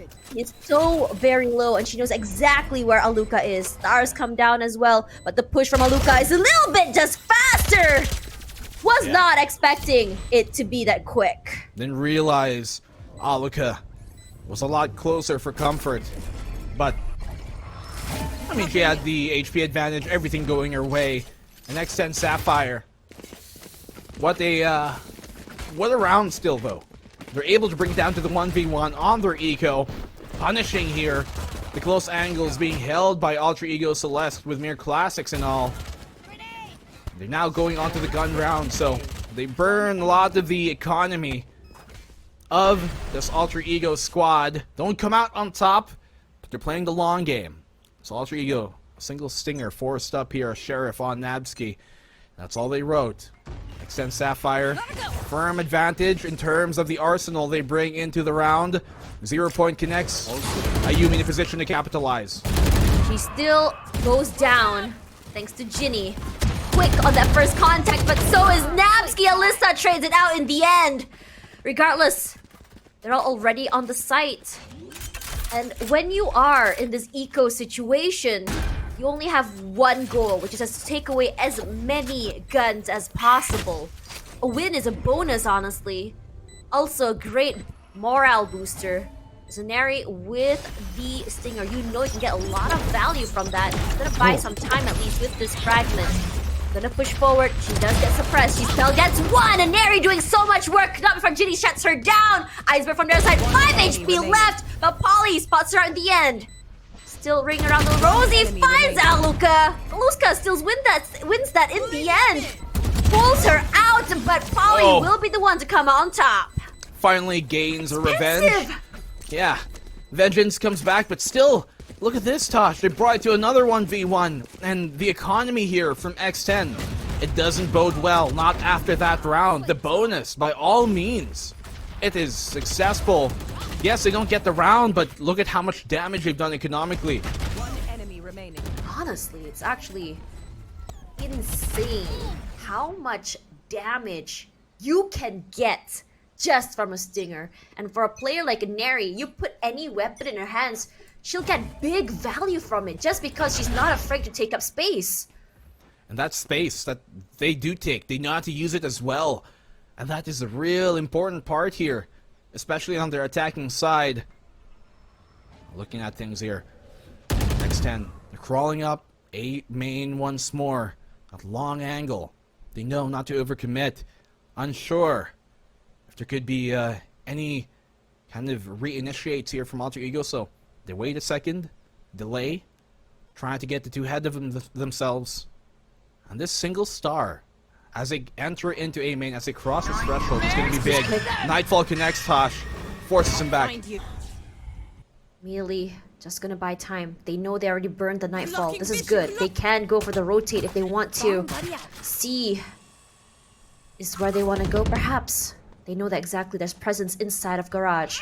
Luca waiting, gets one headshot. She doesn't know there's still one more, but Neri gets the pop onto Polly. But for now, Neri does go down eventually to the Bulldog eventually. As Baby TZ, she takes up space in Link. Iceberg clearing out the corner. Does she know there's someone waiting for her in there? The flash comes out. You are caught with your hand in the cookie jar, Baby TZ. As Iceberg and Ayumi gonna slowly take their time, pushing their way onto the site. Small hesitation there by Neri, catches her in the 1v1. Ayumi now versus Alyssa. Flash doesn't connect. Confirms her suspicions on where she is on the swing. Ayumi confirms it. And Alter Ego, they get the third. Alter Ego is just a little bit too good when it comes to their predictions. Always 2 steps ahead. You would have expected that the swing would come out with the flash, but because no one was coming from there, she could only assume that it's going to be coming out for the right side. One enemy remaining. Flash wasn't exactly popped immediately as well, so somehow it went right behind those bricks, behind the logs, and Ayumi just, because she didn't confirm that suspicion, she didn't think someone would be there. She didn't think Ayumi would be there. Small mistakes here coming in from Alter Ego. I mean, rather, from X10. Technical pause once again. Might be a good thing for X10S as they try to gather their thoughts. For AECL, they know what they're doing is working. They can keep doing it over and over again. Given the fact that on Haven, I believe it's a little bit easier to play on attack, X10S need to figure out how exactly to breach these defenses. Yeah, they're losing attacking rounds that they really can't afford to be doing so. On a map like Haven, you need all these attacking rounds in the opening half. They've got a lot of ultimates to work with, high impact ones for that fact, and the null command is at the cusp of being gained as well. So Muffin, she can burn that overdrive ultimate of hers here right now. Maybe find a pick if they can get themselves enough momentum to really barrel down towards A, because it seems like they're gearing up for an A hit here as soon as this wall goes away. The star being placed, though, outside that lobby is going to make things a bit more pressure-filled on that attacking side. There is Alter Ego looking to contest mid, but they don't run to it. That 0 point confirms all the information they need. Actually, it does only confirm one, but that's more than enough for them to really go for this hit. Prowler, giving them all the information that they need. Muffin just taking her time. They seem to really like hitting A, and I don't blame them. It's a little bit easier to play post-plant compared to C and B as well. Well, they're taking this really slow, and I would have liked for them to just simply I like their... bulldoze the Yeah, site. there we go. Now they go at it, but the defense is rotated now to try and fend this on off. Rolling Thunder on the counter here from Alter Ego. It's going to be so difficult for them to try and win this round now. With two. Napsky, a double perfect haunt and a perfect capitalization off of that information. Look at this, as Ayumi finds one, Ayumi two, quick with that flick, but baby TZ not able to become the final defense. This is an extremely flawless round from AECL. They are confident, and they are feeling very, very good about this match. X10, they are in their heads right now, in their own heads, really. As soon as they confirmed, okay, we have just hit the Fade with our 0 point, we've just, suppressed Napsky. We know at least one is on site. Let's go at it. Bulldoze that site while she's suppressed, while she can't throw a Prowler out, which is such a big hindrance for any eco team. You have to take those risks as the economy low eco side team, especially when you have that overdrive to potentially bulldoze your site. What they did, though, was make noise towards A, and then they slowed down, which simply allowed the defense to set itself and prepare for the impending attack. And that just really, I guess, signs their own demise. It kind of changes the pace, whether or not maybe TZ or Muffin plays Neon. Regardless, site is clear. They have the full site now thanks to Ginny. And all Alter Ego does is just wait. For them, this is nothing. Cosmic Divide as well, just to solidify the round. But how many ultimates do you want to burn just to get one round? As Polly gets one and she gets two. Great lurk from her. And this dwindles down the number that they have to work with. Yeah, she's been so big. So impactful in those round stops. But what a flash from Iceberg. The fragment catches her off though on the retreat. And Baby TZ follows up all on Ayumi, who doesn't really last too long. X10 Sapphire finally get a stop and the round. I'm just worried that that is the winning condition. Two ultimates take the round. One, which is the null command, is to not allow them to take the site. And two, the Cosmic Divide to buy time. Without these two ultimates, can they seal the rounds? Can they take it? Because end of the day, it's more than just one round. And I'm really wanting to see that explosive play we saw in Fracture. They want it. It worked in their favor. They need to stop letting AECL, dictate how the momentum of the round goes. Ayumi knows she's there though. Dangerous spot for her to be in. Sees, doesn't really connect, but she doesn't mind at all. Ayumi, great shutdown here on the Muffin. A lot of initiating entry power removed off of X10's pocket. Now they're going to be struggling to find that blitz, that bit of energy and explosiveness in this round. Biding time. And I was kind of hoping that they would go for picks instead. AECL's strength has always been in numbers, and that's one already. Can they get a second one? As Ginny pushes forward, Alyssa gets one as well of her own, and Ginny, she knows exactly where the other one is, but on C-Link, there's also another. This is great. Smokes just to buy some time. Fragment as well to stop them. But look at where Ayumi is coming in from main. They need to be careful. Napsky, she has utils. About 30 seconds. The rest, she's dry. She has to get flashed here, but no follow-up, surprisingly. They know that she's there. They know exactly where she is with the wall bag, and Napsky can't do any more than that. Also, Alyssa and Ginny get one each. Not before Aluka finds Alyssa. But they know that she's right there. And Ginny seals the deal with the 3K. Well, around here from X10 and Ginny. So big she was in that round. Gets the entry. And even though they lose their entry fragger in Muffin, it doesn't matter. The rest of X10 Sapphire pick up the slack and convert the round that they need once more. They cut the lead down to a single round between them and tying things up. But Ginny, so much of her utility there was simply to apply pressure to keep the opposing side just uncomfortable time and time on over. Fragment to make sure there's no push. Flash out. Not even a pop flash, just a simple flash just to make sure they aren't too comfortable in what they're trying to do. And they forced a timeout early here from Alter Ego. Alter Ego, they know exactly what X10 is good at, which is momentum. So once you see X10S feeling very comfortable, you call a timeout. Then suddenly you see a change in pace. For AECL, I think what's really great about them is that how they take these timeouts and how the changes in their play turns out to be. It's never really the most obvious when you look at that, but if you see the way they move, there's a little bit of a slight change that's enough to kind of like catch people off guard. Now in this case, you know that X10S likes to go A. What exactly are the changes going to be? But it looks like from their positioning, they might want to go aggressive, and this can play out in their favor, especially for those opening picks.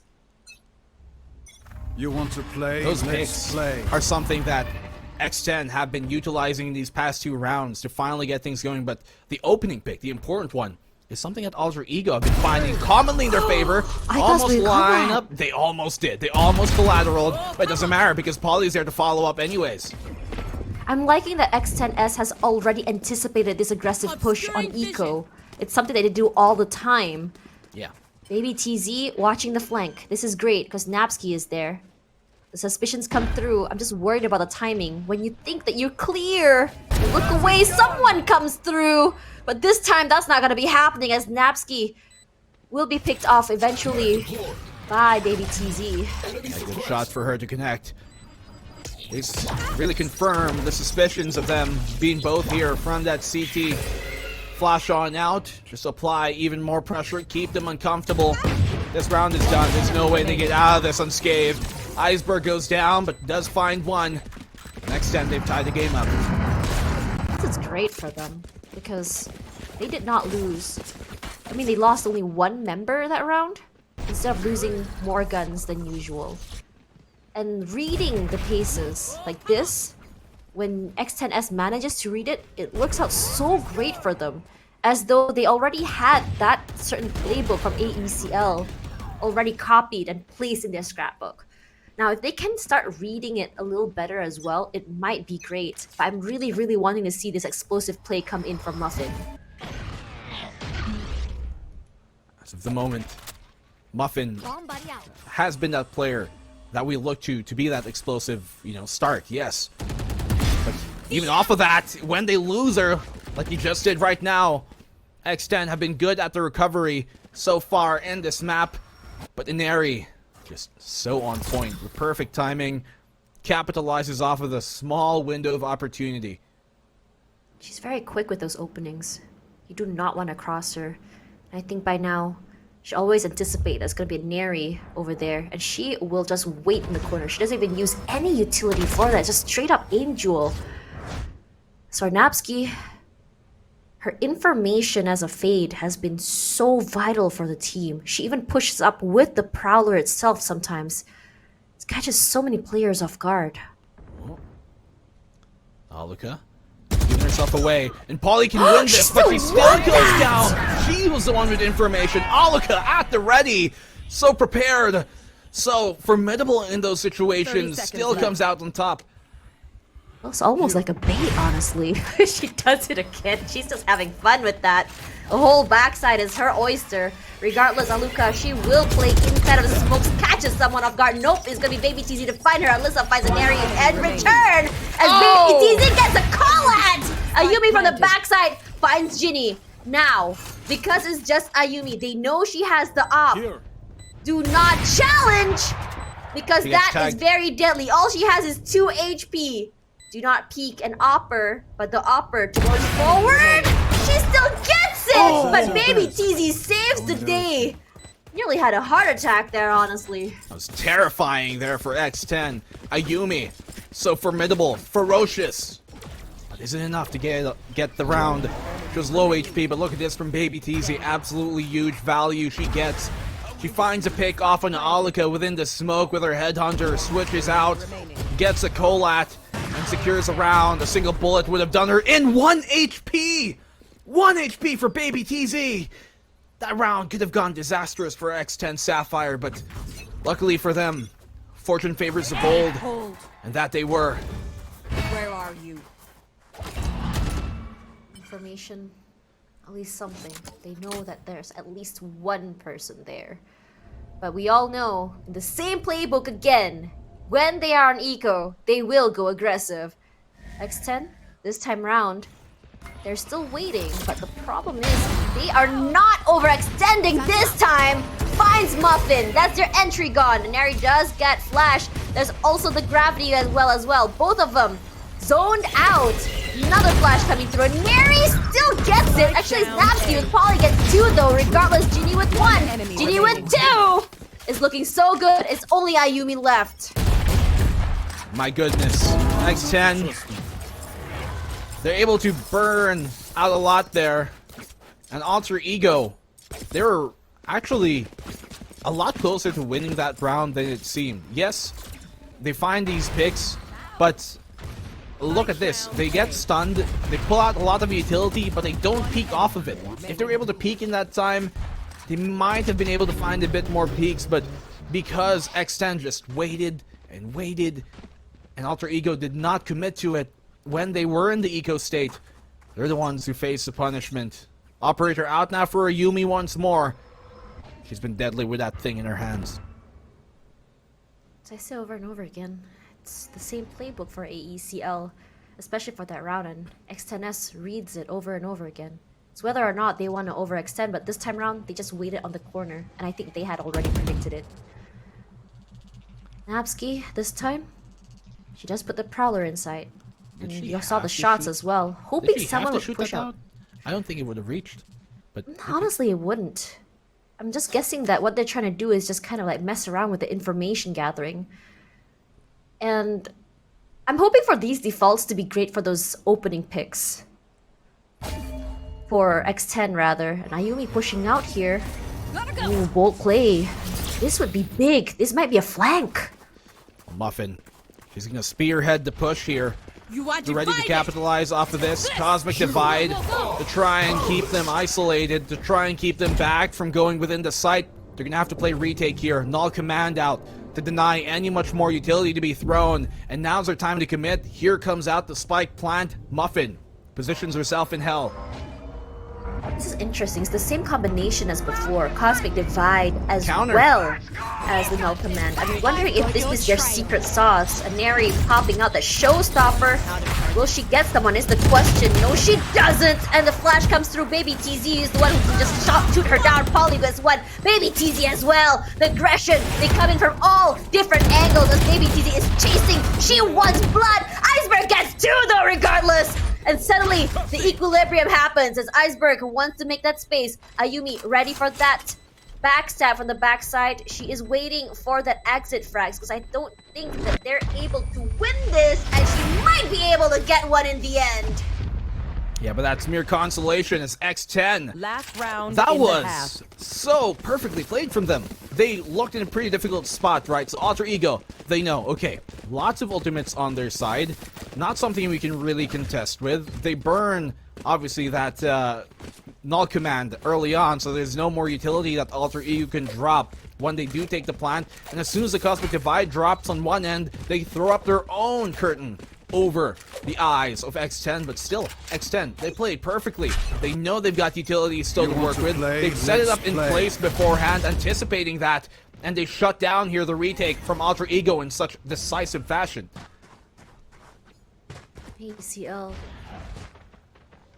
just trying to figure out how exactly to navigate through the attack coming in from X10. Even without Muffin, they seem to make things work. It's as though Muffin was just a distraction and the rest of the team were the heavy hitters.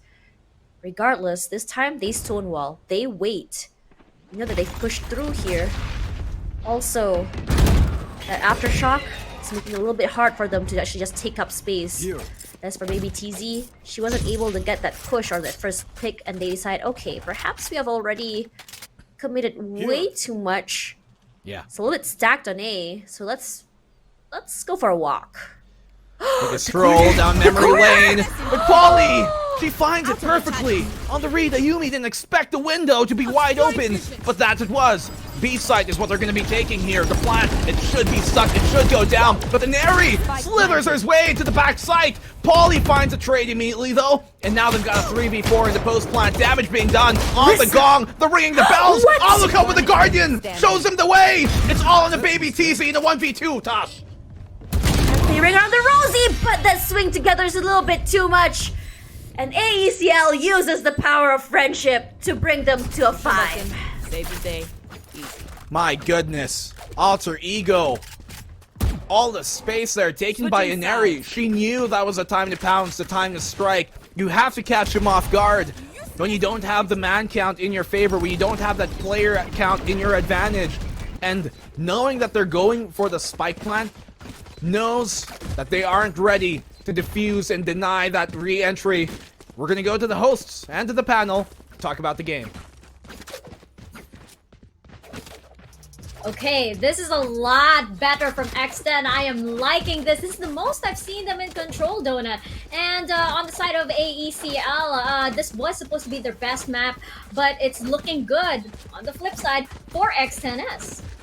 Yeah, in terms of the their analysis for the game, right? They would know whenever AE Celeste would push forward and try and take these flanks, and you would expect Polly there to just hold down the ground together with Baby TZ as the chamber. And I'm really loving the amount of control, as you mentioned, by the team of XNS. I was wrong about the composition because Jenny as a KO, she holds so much power in the map with the use of the suppression early on, just to take space away from the team of AE Celeste. And it's also the initial the fragments that she throws. Whenever AE Celeste would be ready for the retake, just one utility would stop them at their tracks. And I'm really liking how X10 is looking here.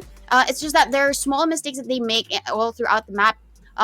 That's why AE Celeste was able to take that last one, because they weren't really sure of Aloka's position. Sometimes they have that false sense of comfort. That's why they're comfortable. But usually Aloka, she does stop them as well. I love how you brought up Baby TZ and Polly's, as essentially top performers for this map, because their playstyles complement each other so well. You have Baby TZ on this kind of like duelist chamber, a bit more of an aggressive chamber, and then you have Polly sweeping up, being a little bit more reactive and leaving the proactiveness to Baby TZ. It's a really, really beautiful tandem that really creates so much space and so much control, as you mentioned, for the side of X10S. I have this big question mark right now on the side of Alter Ego Celeste, because it's a little confusing why they're allowing this many, this much space to be taken up by X10S and this many duels to just get away from them. Yeah, I think it's also the composition of X10S. As mentioned, I think that was round number 6, wherein they used all of their ultimates just to take on the site. That's why they have to give it away. But I think X10S has found their footing with the use and the combination, and also the trail of all of these utilities. That's why just AE Celeste, they just really want to give it to them and just pose it on the retakes, but it isn't really working well for them. Now that the sides are flipped, we're gonna see if it works well, continues to work well for X10 Sapphire or for Alter Ego Celeste. Let's toss it back to our casters, Black and Blue and Tash. An interesting situation as the tables are turned here. So come back to the second half of map 3 between X10 Sapphire and AECL. Let's stop playing the aggressive game, getting the flash, gets 1, gets 2 before finally going down. Loving this aggression, and this is what I wanted to see on the first half. Perfectly played here, Alter Ego Celeste. They get shredded, but Ayumi, okay. On the other side of the map entirely, brings it down to a 1v3. Tosh. You have to look away. Yeah, they simply perfectly read by X10. It's a gamble to try and go for that, right? To try and take that risk. If C is really where they're going to be going. But it was. The stun comes on and out. They pull the gravity well to make sure nobody can escape freely. And the flash, perfectly timed, gets so many of the players blind. That guiding light, showing them the way, the path to victory. Ayumi, she's going to have to pull out the magic trick here to get this round. Where are you looking is the question. Look at that, as two of them on two different terrains. It's a little bit hard to get those shots down. The high-low hold here by X10. So difficult. Can we do that in our ranked games, Black and Blue? For sure. But you don't play with us anymore. What? I do. Y'all never invite me. Never have space for a noob. What are you talking about? Tasha's getting too big for us, ladies and gentlemen. Oh, wow.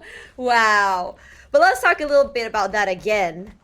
This aggressive X10, doesn't it remind you of the last time we saw them on Fracture? Tosh, someone's saying we look alike, like we're twins. We are? I always knew we were siblings from a different mother, you know? I don't know about the father, though. I don't know about that one. Papa be doing the rounds, you know what I'm saying? Alter Ego Celeste, though. Around that, it's gonna be very difficult for them to win. Yes, the B site, this close aggression quarters, is so good! but they're shredding them apart like Swiss cheese. Look at that baby TZ with the Marshall straight to the face. She does not need the scope at all. Luca, what are you gonna do? Can she get one more? She gets one, but not before Polly says that's enough. Polly, so many rounds, so many looks, multifaceted, so ferocious in them as well. X10 Sapphire extend their lead back up to 4, but we've seen a 4-round lead be cut down exactly here by Alter Ego on, well, Fracture a while ago, right? 5-9. They tied up the game. They took the lead near the end of it. So this is still something Alter Ego can come back into, especially now that they're once more on the favored side, the attack now. The speed is a little bit too much. It just overwhelms the side. But look at this aggression coming through. They're giving them a taste of their own medicine. But the speed is a little bit faster than what we expected from AECL. No follow-ups from both teams, but it's going to be Iceberg with the opening. Regardless, Iceberg not going to spot out anymore after that. You have to remember, they are at a gun disadvantage. This is the bonus for AECL. Yeah, so nothing too big to lose in this round. Everything else is consolation. They can take away guns, which is much better, honestly. That would be nice. That would the be mindset, very isn't it? nice. They have Sewers control for the meantime, but the gutter is not where they want to be. Yes, they can hold on to it, but if they get encircled here, it's going to be very difficult to try and push him away. Sorry about that. Didn't mean to distract you, but they do spot out the gun barrel! And Ayumi is quick to react to that. Yeah, that was no real chance for them to try and turn that one back around. Never X10 line up for Sapphire. Ayumi. If they can maybe get a few kills here, that's great. But I'm not expecting too much at this point. They only find one before the round is done. 6-9. I was really, really hoping that you can go, you know, like a Spectre Demon. Let's go brrr. Just get those kills. There's nothing better than outgunning a Vandal or a Phantom with a Spectre. Fortunately, it's battle of the range for Alter Ego. They kept their distance. In a good way, by the way, because they know exactly, in terms of guns, what to do against a Spectre. Well, they did have some rounds to burn. That cushion's gonna ever more so be cut down if they're not careful. They have a trap. They don't really have to commit to fighting this. They can rotate on away. Mid control being taken here by X10. But look how deep Muffin is. She still comes out on top. The stun's gonna bounce back at her. Unfortunately, rebounds, but she's able to escape in a safety. Oh man, I had a heart attack for her. She ran into that wall, but it's gonna be Iceberg with the opening for Baby TZ. Great use of the Prowler with a follow-up. But here also comes the U-kill. Rolling Thunder comes through. Oh they no, have to she give up hits that space. She hits her teammate. She does, but it doesn't really matter, does it? When you can push in together, Alyssa, one shot is all she needs to Ayumi. Perhaps with only 31 HP, but she doesn't care. All she needs is just strike planted. But then use that athlete.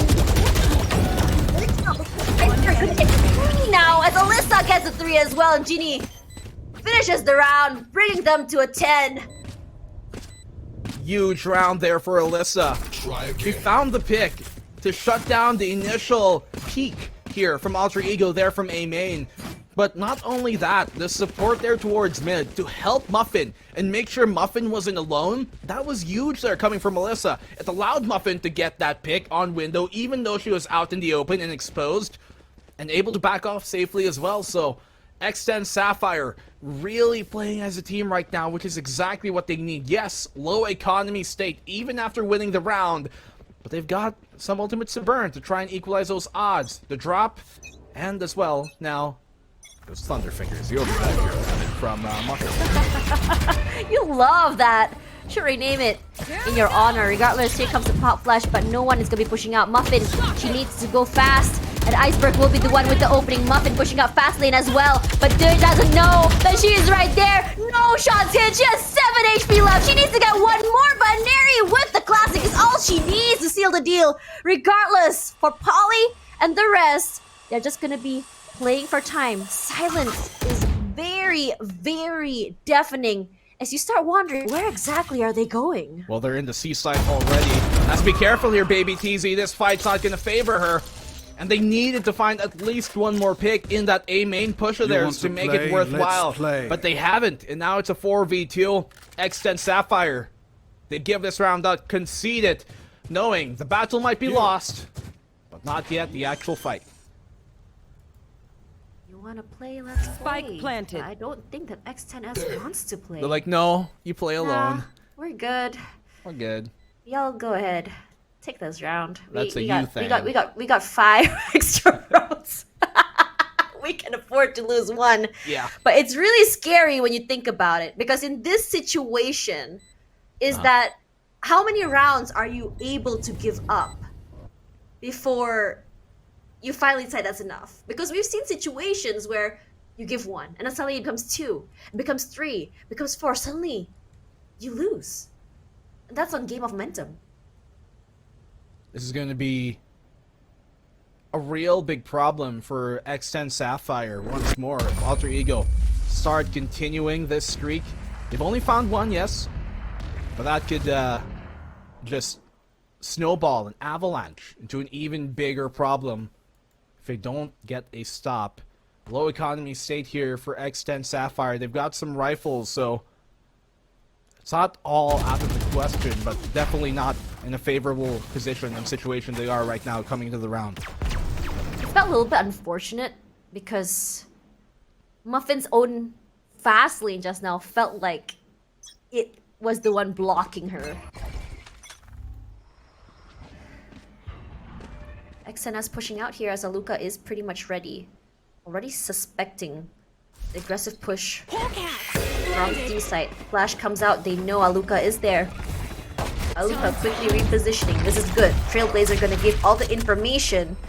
Not sure if she spots out one in the corner. Regardless, with the Frenzy, it can do enough damage given the fact that she catches someone off guard. The Seekers might be great for that. He's really gonna be broken out. But look at the counter util that doesn't allow them to push up forward as the plant comes through, and suddenly look who's at the other end of the spawn site. It's gonna be X10. Locked out on the outside. Concuss comes out. Perfect. The garage is where they're gonna park themselves, and they're not gonna move.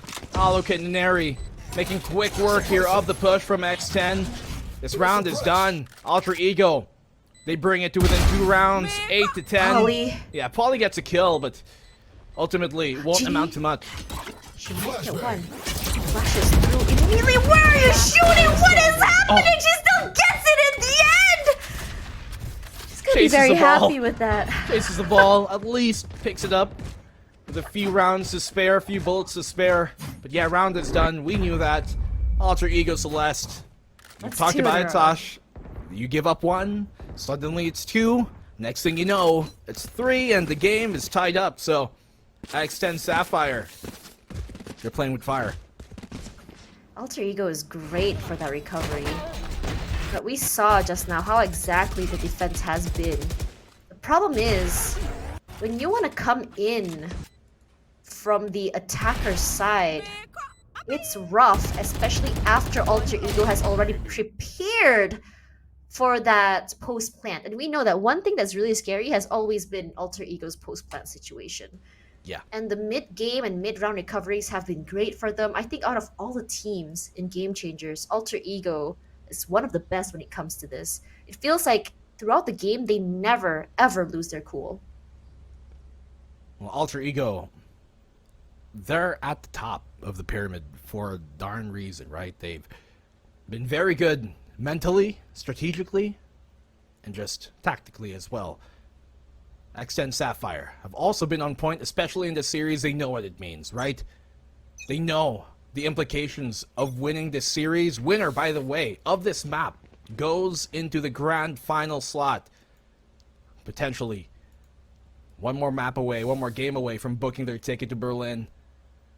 Alter Ego Celeste, their attacking side has been so formidable time and time again. We saw that on Fracture, even if they lost the map due to some hijinks. It was always such a terrifying sight to see on the opposing end for X10. What a dash on in here. Completely bypasses that fault line. You've taken A main control quick and early. Really liking that AECL is taking their time to take up this space. Maybe TZ on the Headhunter. Oh, she does not get slotted out. Immediately pops ahead.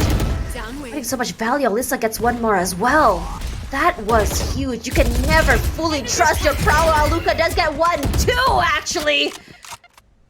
This aggression is paying off so well for them. They've equalized the odds, though, Tosh. 3v3. Finally get something going their way. Oh, that's a big suppress here. That 0 point just confirms how deep they actually are. Teleport's ready. In a long... They have some time to rotate, but they have to do it now, so I don't think it's going to come. They're going to... Oh, dodge! Perfect dodge on that. Doesn't actually connect on that short position there on the Rolling Thunder. And now they're forced back because of the fragment. Have some time to rotate, but they're cutting it close, Tosh. 30 seconds left.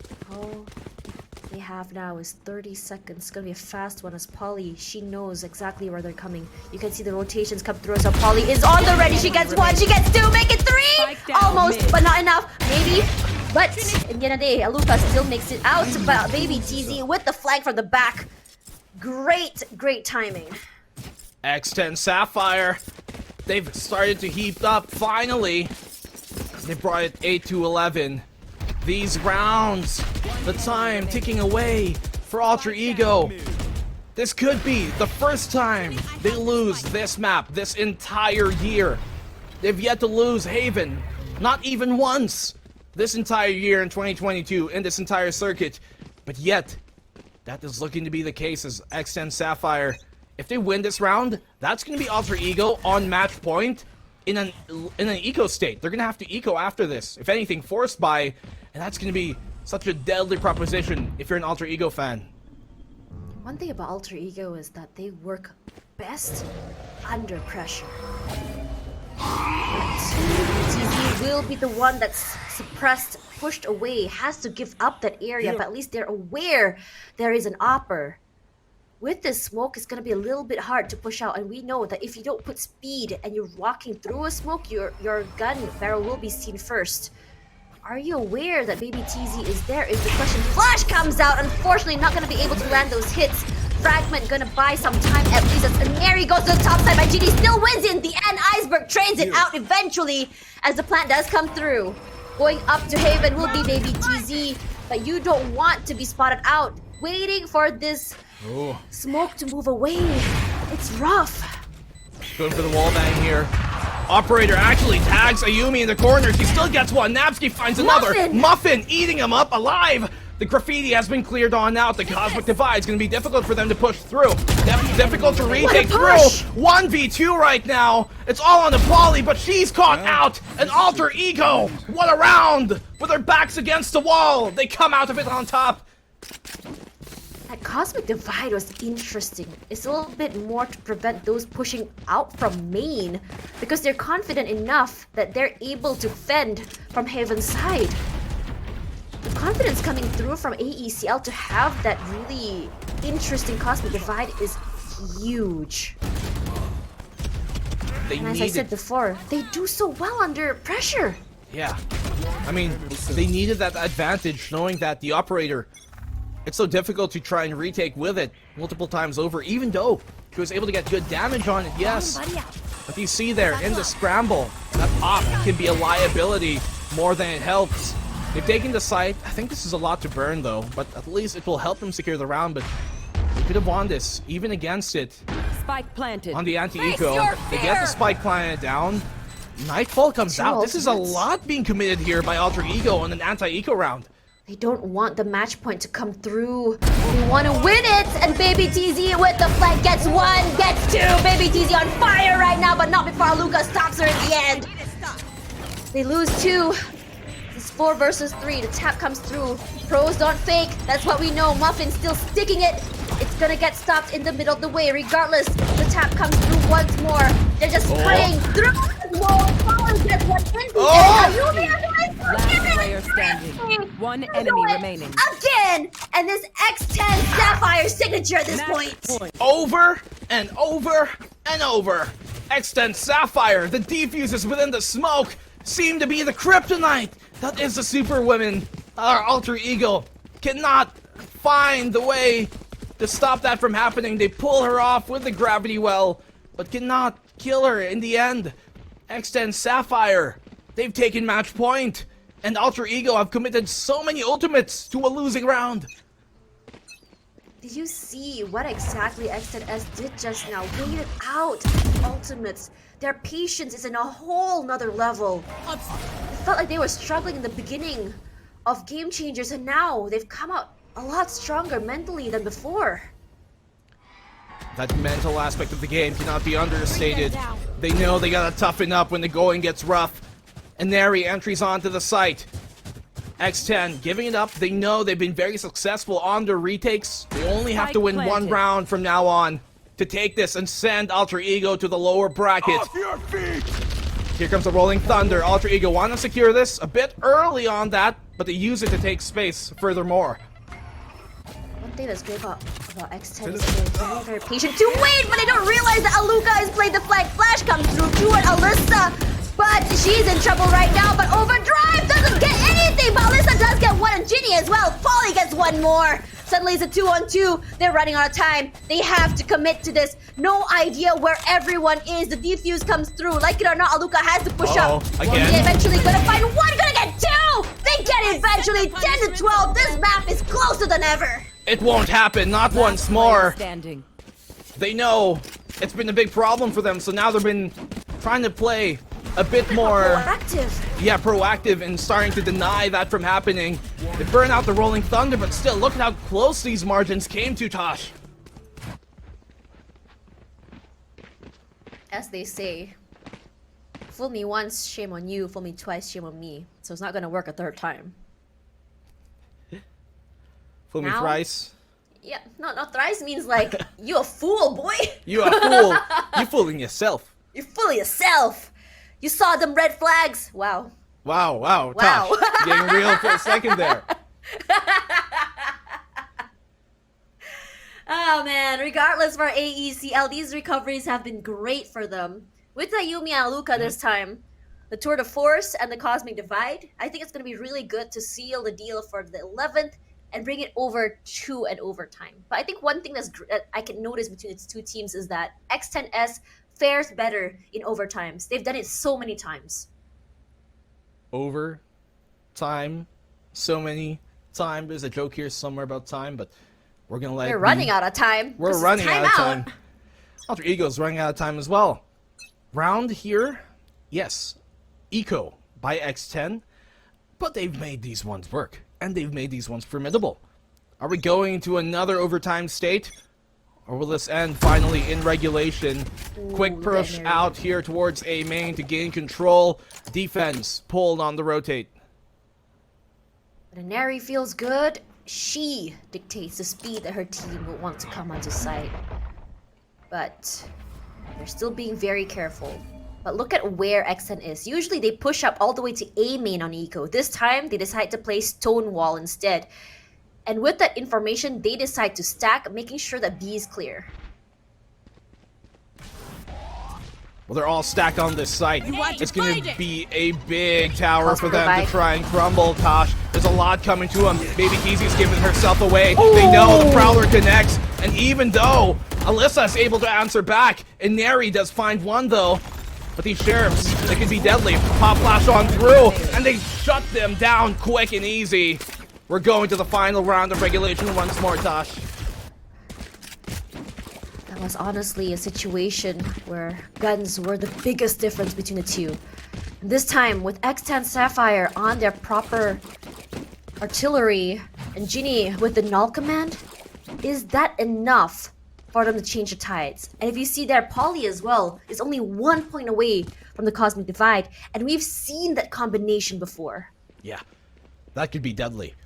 X10, they have to lean into that. That's one of their biggest advantages for this round. No real huge ultimate to come out here for Ultra Ego aside from that tour de force.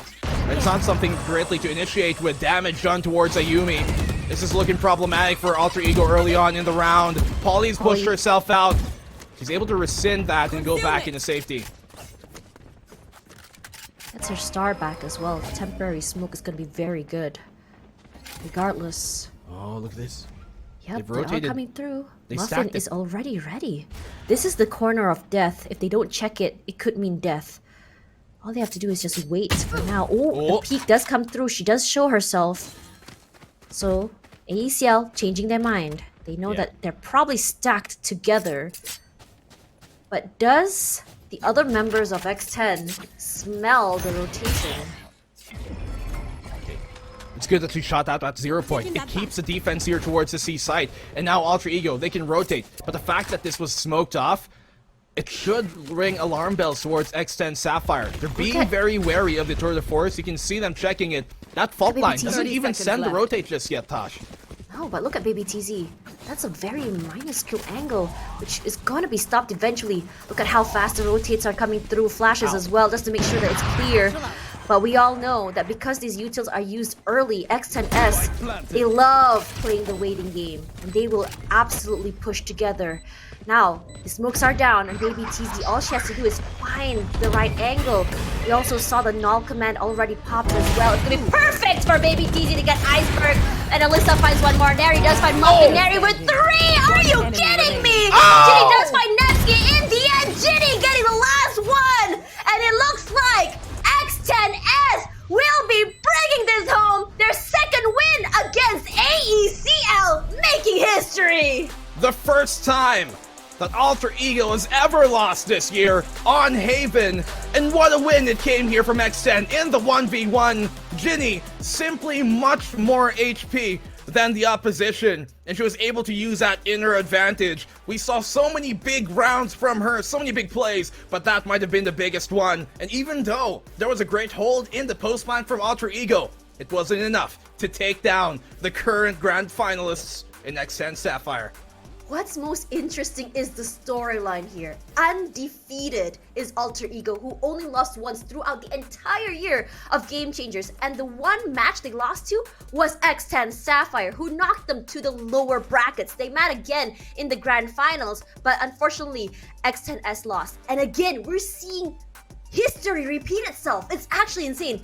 Huge deja vu music playing in my mind right now. Deja vu. Da, da, da, da. I'm sorry. Things are looking like a mirage, right, of what we've seen in the past, but it's only been that one moment. We're gonna go back to our wonderful hosts here to break down that game because, whew, what a series it's been. Guys, over to you.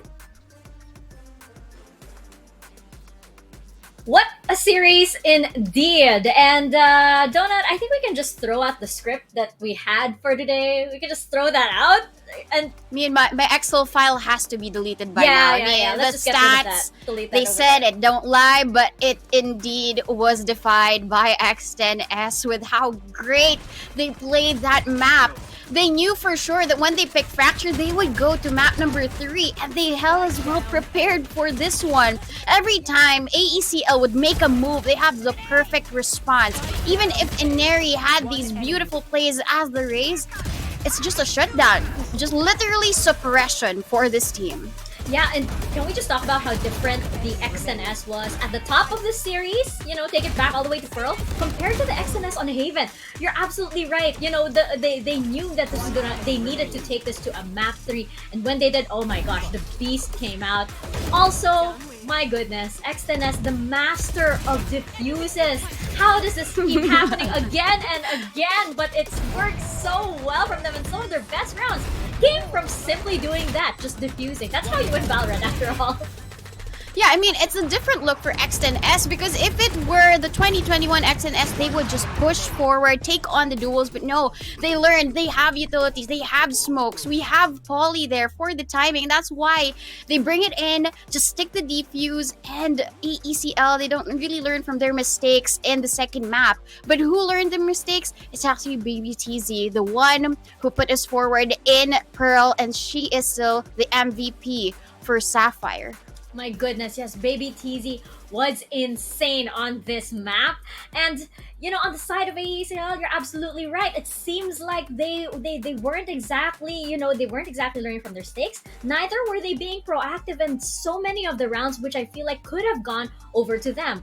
I feel like they were using, the phrase like using a bulldozer to pick up a pencil. They had to exert so much more effort against X10S in so many rounds to at least equalize with them.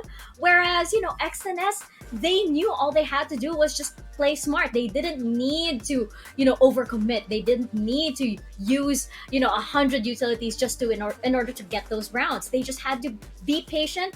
They knew exactly where they had to play and what they had to accomplish in order to win those rounds. And sometimes it was as simple as a diffuse. I can't get over it. It's because those rounds are just absolutely crazy. But X10S, here we are, our first grand finalists here at APAC Elite Donut. It's exciting. Yeah, definitely exciting. I would really have to say that their mental state has really changed all throughout the stages. Right now, where it matters the most, the resiliency kicks in for them. Before, they were thrown off by the likes of OG before. In a set, they had a big lead. It was a 10-2 or an 11-1. They got overthrown by OG just because of the round that kept on stringing in for Orangutan. But now it's a different look for X10S, and I'm really celebrating at the back of my head because the queens have been overthrown. A kingdom has been overtaken by this empire of sapphires, and they glow. They glow so much, and I'm really excited for the grand finals for them. They're sparkling blue and silver all around for the grand finals, and it's definitely exciting, especially since we have been seeing the way they play different cards here just in this series, and now they can take a few steps back, sit and relax and look pretty, and see how either Alter Ego Celeste is going to crawl their way out of the lower bracket, or if Zomeraki or Brand Victress can actually take the fight to them waiting in the grand finals. It's going to be really interesting to see who gets to make it out of the end of this day, because yes, at the end of this day, we're going to find out who those top 2 finalists will be. X10 Sapphire, though, I have to say, everybody was saying how like, oh, it's going to be Alter Ego Celeste. Oh, they're the queens, It's kind of like, it was almost a given. And there was this question mark with X10 Sapphire. I think Tash brought it up because they were one of the only teams to make Alter Ego Celeste bleed. And now it's quite poetic that they find themselves here on top for the time being at VCT Game Changers, APAC Elite Donut. I mean, you've been around Game Changers for a long while, and what does this mean now that this empire is overthrown? Well, I like that you mentioned that they're making them bleed, right? So it's like X10S, they're finding all of these wounds back again, and just really making sure that, okay, if it has already healed, then we'll make it bleed yet again. And I think the whole process of X10S not being able to qualify in the rest of the stages, stage 2 and stage 3, for stage 2, was a sign for them. It was really a wake-up call for them that we're individually skilled. We're actually very good at this game. Why haven't we really overtaken the likes of OGT, Zolmeraki all throughout the process?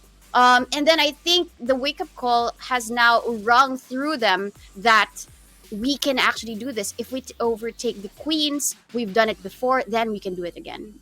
Yeah, I think it's, it is quite it's an interesting story now, even though that we have to thrown out the earlier script from before. It's very interesting because X10 Sapphire, they were, I think, one of the biggest challengers to this crown that Alter Ego Celeste had for such a long while. Of course, now that they make it through the lower bracket, the story is not done yet on their side. And to be honest, if anybody can make it out of the lower bracket, it's probably Alter Ego Celeste. But before that, before jumping into that back into that story, let's bring on. I believe we have Baby Teasy for an interview on the side of X10 Sapphire. Let's bring her on over to your screens. Hello, Baby Teasy. Congratulations to you guys, to X10 Sapphire. Hello, can you hear us? All good? Awesome. So I think we have to ask. I think everybody is has this question on top of their heads. The diffuses. Can you let us know at least a little bit? Let's take it back to Fracture. Actually, I think that was the moment where everybody lost their minds. That final diffuse. What was going through your heads? I don't know also. You don't know. How Also? do you know? Yeah, I was so excited then. Yeah, my brain is yeah, Were you screaming? Did you guys expect the win in Fracture? Because it was your map pick and you strategically selected this against AE Celeste. What preparations have you done for that specific match, and what was the expected outcome on your end? We are very confident about Fracture because we scheme Fracture so much. Yeah, and then our coach just said just play like when we scheme just that. Yeah, just focusing on your game and just trying not to, let the pressure of a big tournament get to you guys, right? It's just a scrim. It's okay, chill. So now I have to ask you guys, you are first finalist for the grand finals tomorrow. Which one of our teams right now do you think, would you prefer faces off against you guys in the grand finals tomorrow? Auto Echo Celeste. Again, why? Cause it's I want to win grand final against them. Cause we never win them in grand final. Yes. Very, very fitting. And I think, Donut, we were talking about this rivalry that they have. Yeah. Do you have a last question for Baby Teasy? Yes, I do have a last question. I do wonder what happened all throughout the stages, right? In stage 1, you didn't really get to qualify because of all of the points that you've racked up. You came in 4th, so you had the chance to get through the stages. What happened during? Let's just take a little sneak back to the past, right? What happened during stage 2? Why weren't you able to qualify during that phase? Because before we have the problem in team like personal problem. Yeah, then it's like we mental health is so bad and down. Then after we qualify to elite, then yeah we come back stronger. Yes. Well, there you go. I think they've worked out all of the problems. Thank you so much, Baby Teasy, and congratulations on the win. We'll see you guys tomorrow for the grand finals. Oh, she is so adorable, so humble. You wouldn't think that she just qualified for a grand finals, and you wouldn't think that she just played one of the most amazing chambers that I think we've seen so far. Yeah, the way that she plays a Neon and the way that she plays so aggressive with the chamber, you wouldn't really see her to be that meek, right, when it comes to the interview. Yeah, and you can clearly see how I play Neon and I play chamber because I'm like this forward now. That's the only way I can compensate. We're gonna throw it to a quick break, but when we return, we've got our lower bracket. It's gonna be Zolmaraki versus Brand Victress right after this very quick break. Don't go anywhere. VCT Game Changers, APAC Elite. We'll be right back.